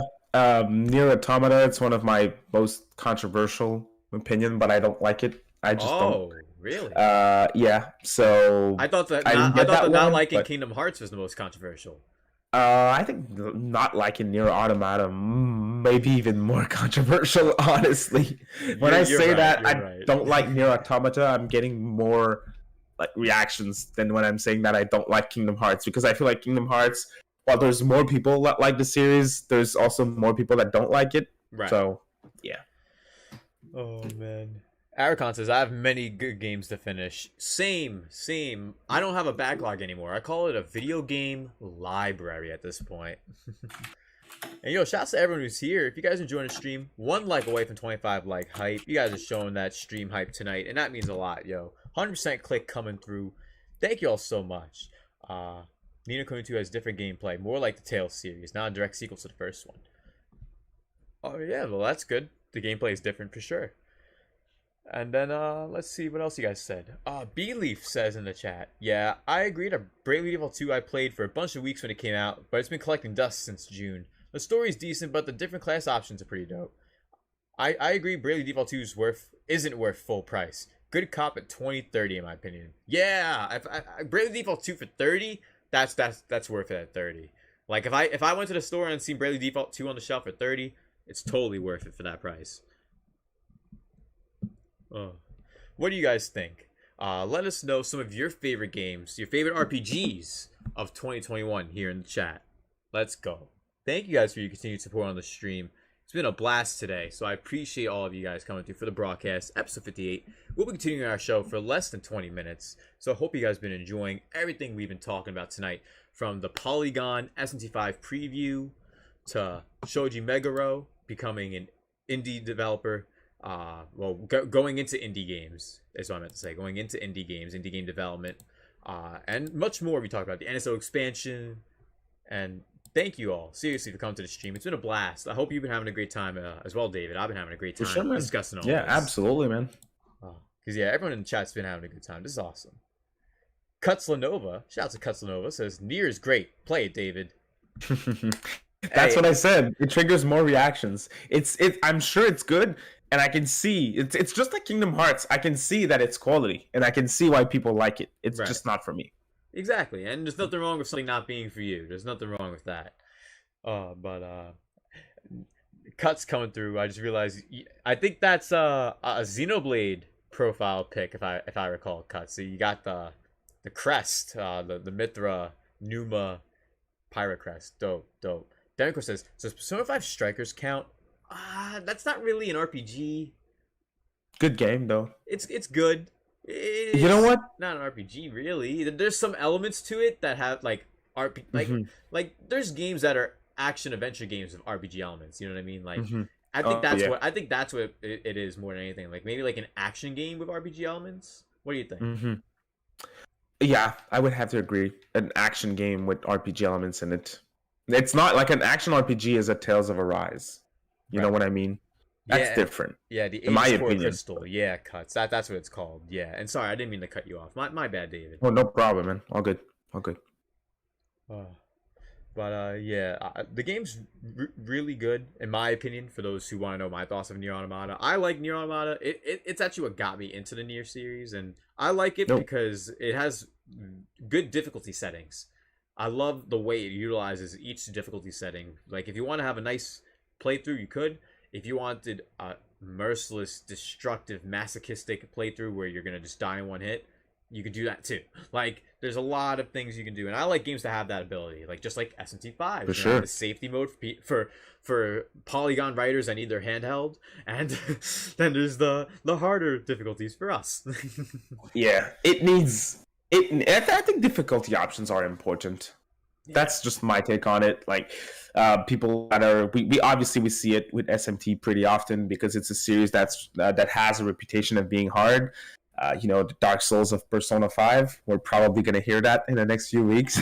So it's good because I feel like if it was just too hard with no options, it would just block certain people for trying the series. Right. So I'm really happy that there's all those options. Yeah, more options the better. Like that's what I've always said for the longest. Like the more options available, you can have more possibilities for each playthrough you have too.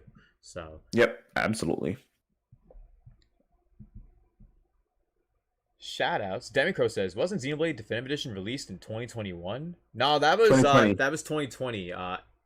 May Great game. 2020, I believe. It was either May or late April, and yeah, it was May. Yeah, it was really good game. And yeah, Kuzlanova with the quick facts. The May 2020. Yeah, 2020 was definitely a blur. I think most of this was a blur too. Oh man, like just literally most of 2021 just been flying by with lots of new game releases, lots of new gaming news, lots of events. Everything's been going by so fast, bro. It really has. Mm-hmm. Absolutely. Captain Chat says Replicant is still better than Automata. Hey, I need to try Replicant then. I'm clearly missing out.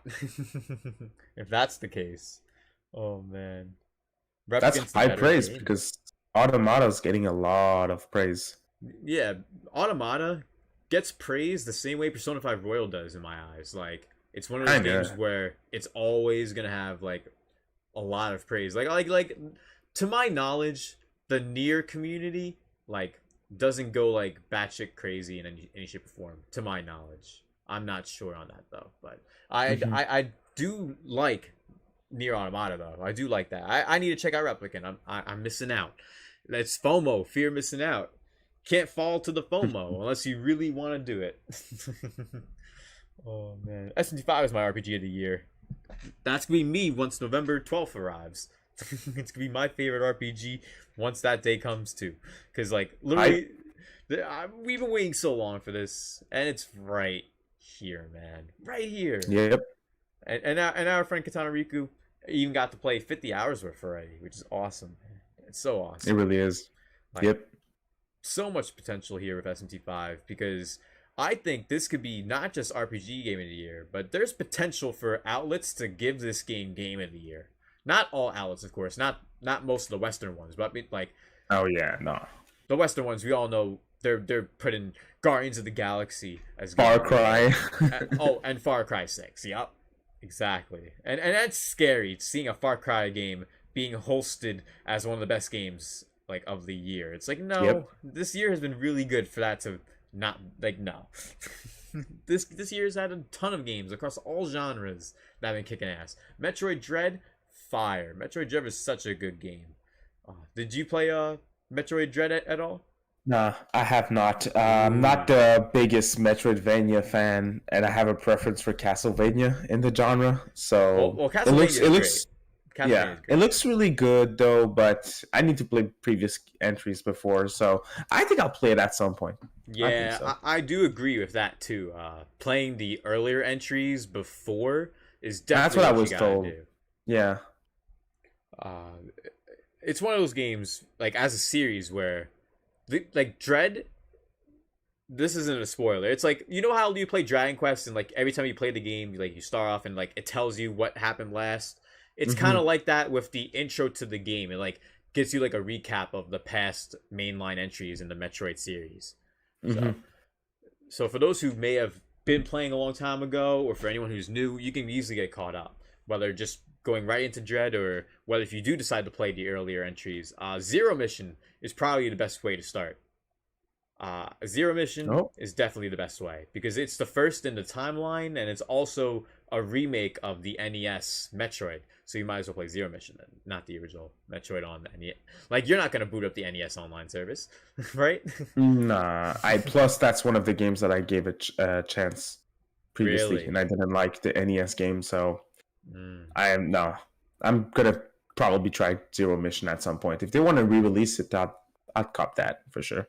Right. That would be a great place to start. For a lot of people jumped in with Dread too, but it's not a great place to start. So I feel like they should offer fans the option at least.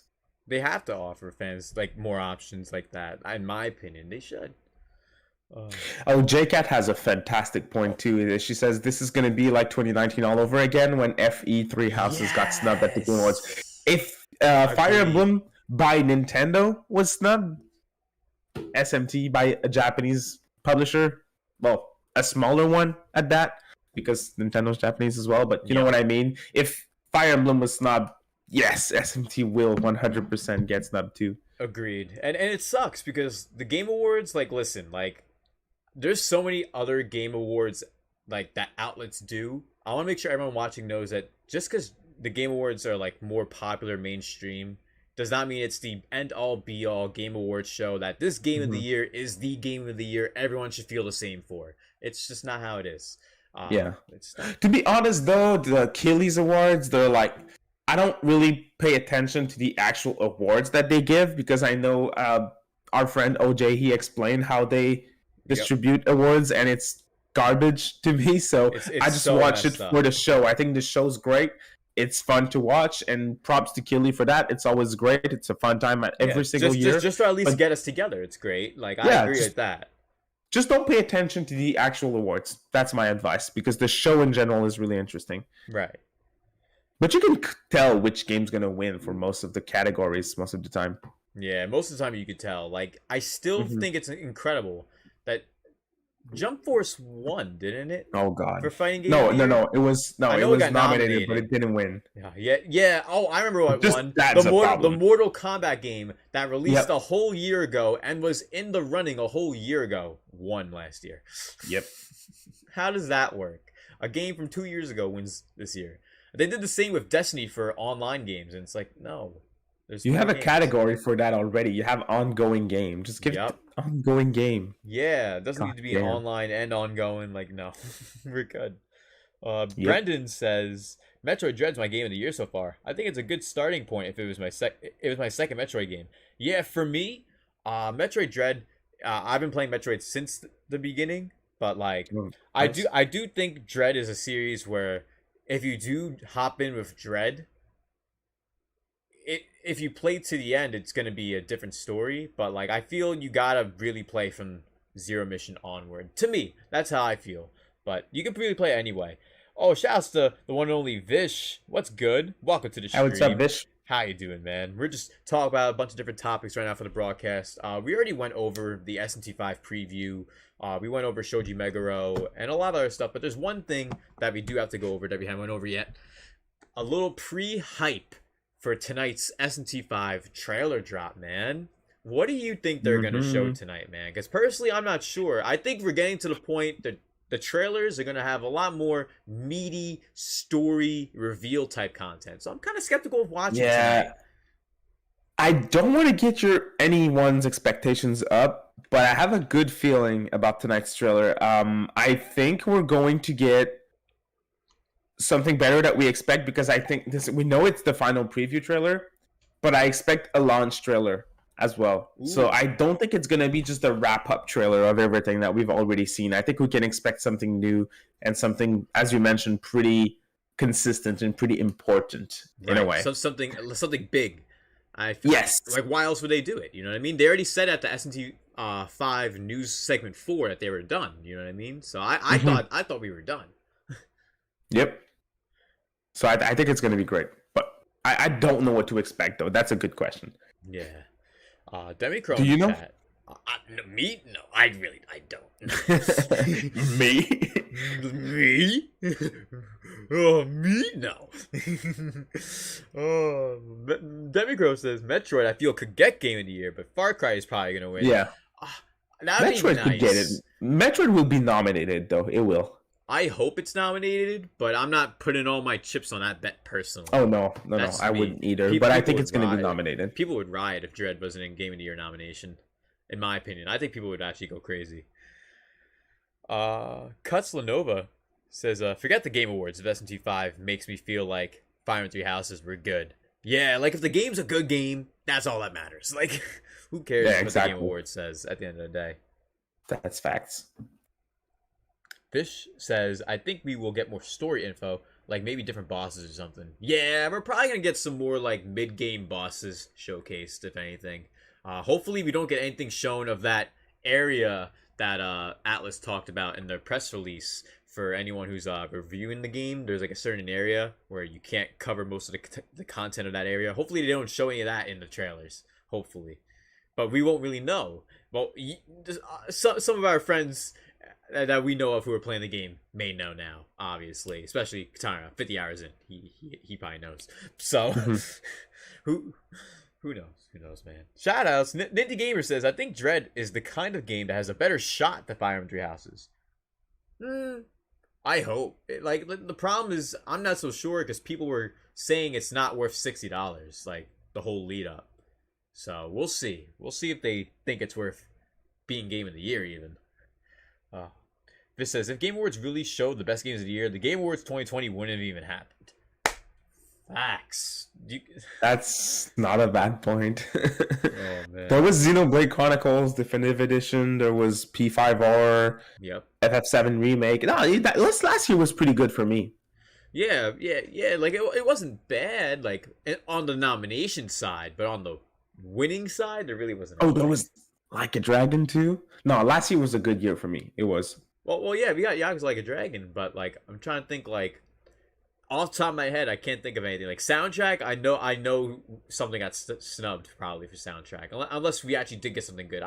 It's to the point now where the Game Awards are so messy, they're so spotty with how they do things, that you can't really even remember certain award shows that they have in certain years, with the way they treat certain games and the way they treat certain developers. When Breath of the Wild released, they treated Nintendo like they were on a red carpet the entire fucking evening of the Game Awards. If you watch how they showcased Nintendo, like, they literally gave them the red carpet the whole night, every 20 minutes to talk about Breath of the Wild, and it's like, why? It was intense. It was very intense. I was happy because I was so excited for the game, so it was fine for me. But I thought it was dope too. But like, they don't do that kind of thing in general, really. No, yeah. And it's weird that they did it for Breath of the Wild, but like not for anything else from any other development team, except for Death Stranding. They did for Death Stranding though. Oh god, yeah, that was best action game of the year. Death Stranding. Action game. There's no action in this game. Dude, yeah. That year was the worst. 2019. It was. Oh my god. It was. It really was. Was it Sekiro won, right? Yeah, that was the only good thing. That was strange though. I was surprised that this game won.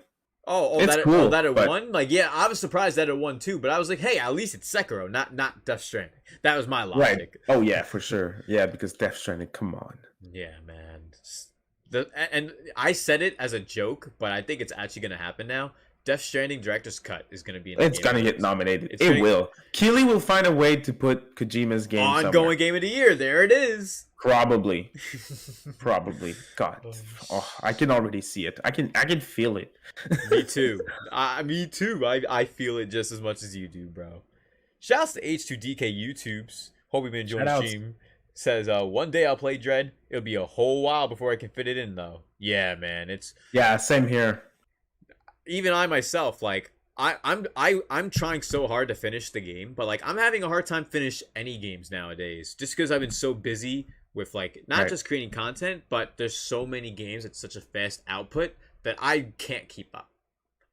I'm at a point now where I literally can't keep up. Like I was doing so well keeping up and playing and beating games 2017, 2018, 2019, 2020 for the most part I was doing really well. This year, too many games kept releasing and I had to miss some even, like Near Replicant. It's one of those years, man. Crazy. Oh, man. JK says, no, V, stop it. And then Melwolf says, they need a remake remaster category. That'd be cool, too, a remake remaster category. And, yeah, I know I'm putting juju in the air by saying Death Stranding Director's Cut's going to be at the Game Awards, but... I'm not going to lie, it makes sense. It does. We just got to hope it's not Game of the Year. As long as it doesn't win Game of the Year... That is all that really matters. However, that'd be the most Kelly thing ever. The most Kelly thing ever. Yeah, he'll probably find a way to put himself back in the game again. God. Inside the added content. Oh. But yo, shout out to everyone who's here. We're going to be continuing to stream for a few more minutes, so I appreciate you all coming through for the broadcast. Episode 58 with me and the bro, DavidCast JRPGs, for another dope episode discussing the SMT5 preview by Polygon, Shoji Meguro, and much more tonight, like the Nso Expansion Pack, and even some of our favorite RPGs of 2021 so far. So thank you all for coming through tonight's stream. It's been a blast. Danko says 2022 is going to be the same, but times 50. At this rate, every year is times 50. I like it's too many games. Like, I went to the Too Many Games Expo, and the guy would be on the microphone. Welcome to Too Many Games. There's too many games. It's like, that's how I feel in real life. There's too many games. There's too many games. There's too many. There's too many games. Can't keep up. Like, I'm still playing through Eastward, still playing through Baldo, and a lot of these other games, and they're so good, and I don't have the time or ways to finish them. Hell, after the stream, I'm gonna eat, and then I'm gonna get ready to record for the presentation, the preview, the trailer for the new SMT5. So it's like, there's never enough time. Yep. Oh man, I think you can feel that way sometimes too, though, right? Oh, absolutely, dude. It's been rough this year. I bought Tales of Arise in September. That was an impulse buy. Played the game, then I was interrupted by Caligula 2. Then I restarted to play the game. Then I was interrupted by something else. Right. And all of that, I was not even able to start my second most anticipated game of the year, being Lost Judgment. That's still on the shelf, and I'm crying every time that I'm seeing it. Right. It's next in line, though, so I hope so. Yeah, it's whatever. It's good. Yeah. Oh, it is, dude. It is. It is. Oh man. Not complaining though. That's a good complaint, I would say. I'd rather have too many games than not enough games. Exactly. It's always better to have more. My backlog would benefit from not enough games though, because it's huge. But yeah, but see, that's why we call huge backlogs libraries. That's what I call them now. I call them libraries. Like people buy books just to have them on a shelf. Like we don't do that for video games, but like technically that's what happens. That's borderline. Yeah, that's what happens. Well, you know what? You got a point with my PS4 AI Somnia files. You got a point with that one. And I got the same thing. I love me some useless plastic. Yep, just some plastic for my shelf. Right. Oh, man. Vish says, Keely's capping. Last year, Game Awards 2020 had Sephiroth to distract, but this year there's Sephiroth no Smash. Was cool. Yeah, Sephiroth was cool, but like very dope reveal. Yeah, that's all on Nintendo though.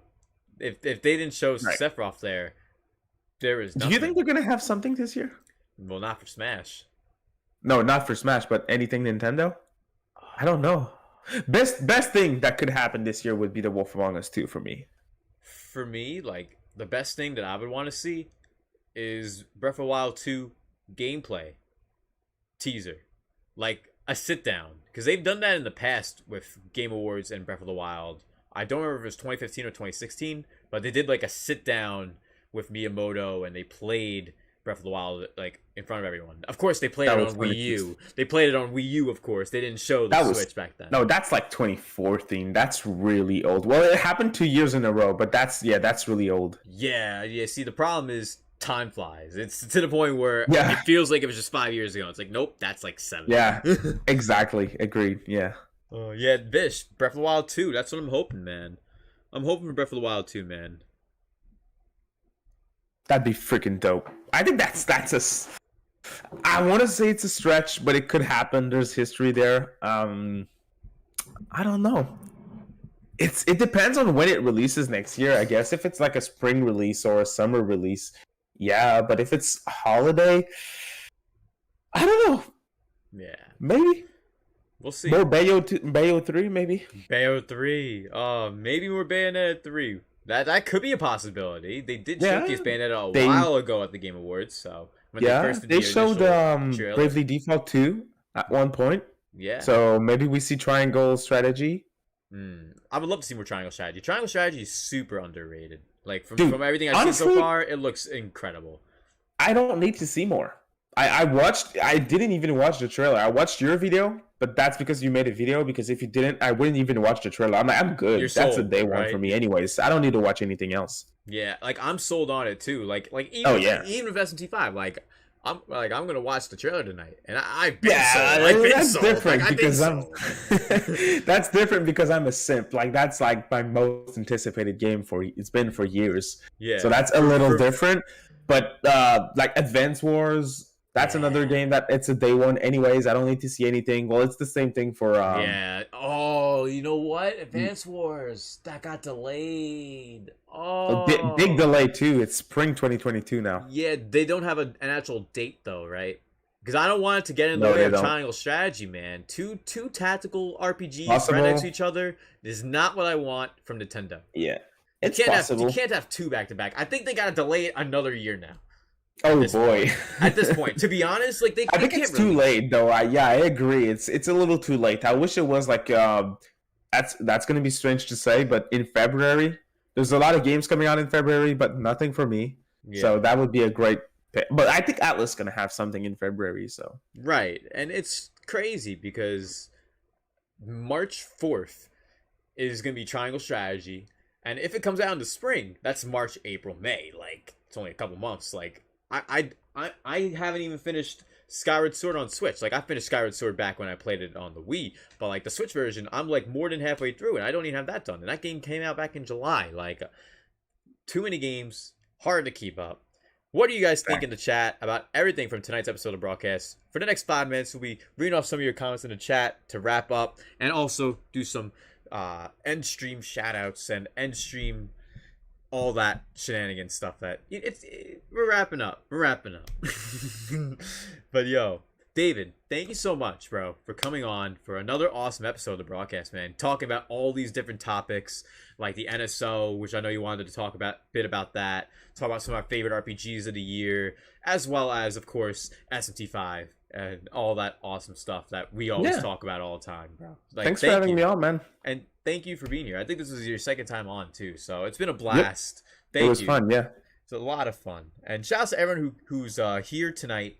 If you guys enjoyed today's stream, thank you so much. If you guys did, make sure you smash the like button and subscribe to David's channel and my channel for all the latest and lots of dope content you don't want to miss. I have a main channel and a second channel, so definitely check out the main V-CiPz channel, which is here, and the It's V-CiPz channel too, if you guys would like. Thank you all so much for being here to tonight's stream. We're going to do shout outs for everyone who's currently in the chat. Thank you so much to everyone who's here. But Demicro coming through with another K-Rule Super Chat dance. Yes, sir. Let's go. With the 2 holla says SMT5 2022 gang. Bruh. We still on this. People have the game. People got 60 hours in now, probably. Like, please, yep. Demicro.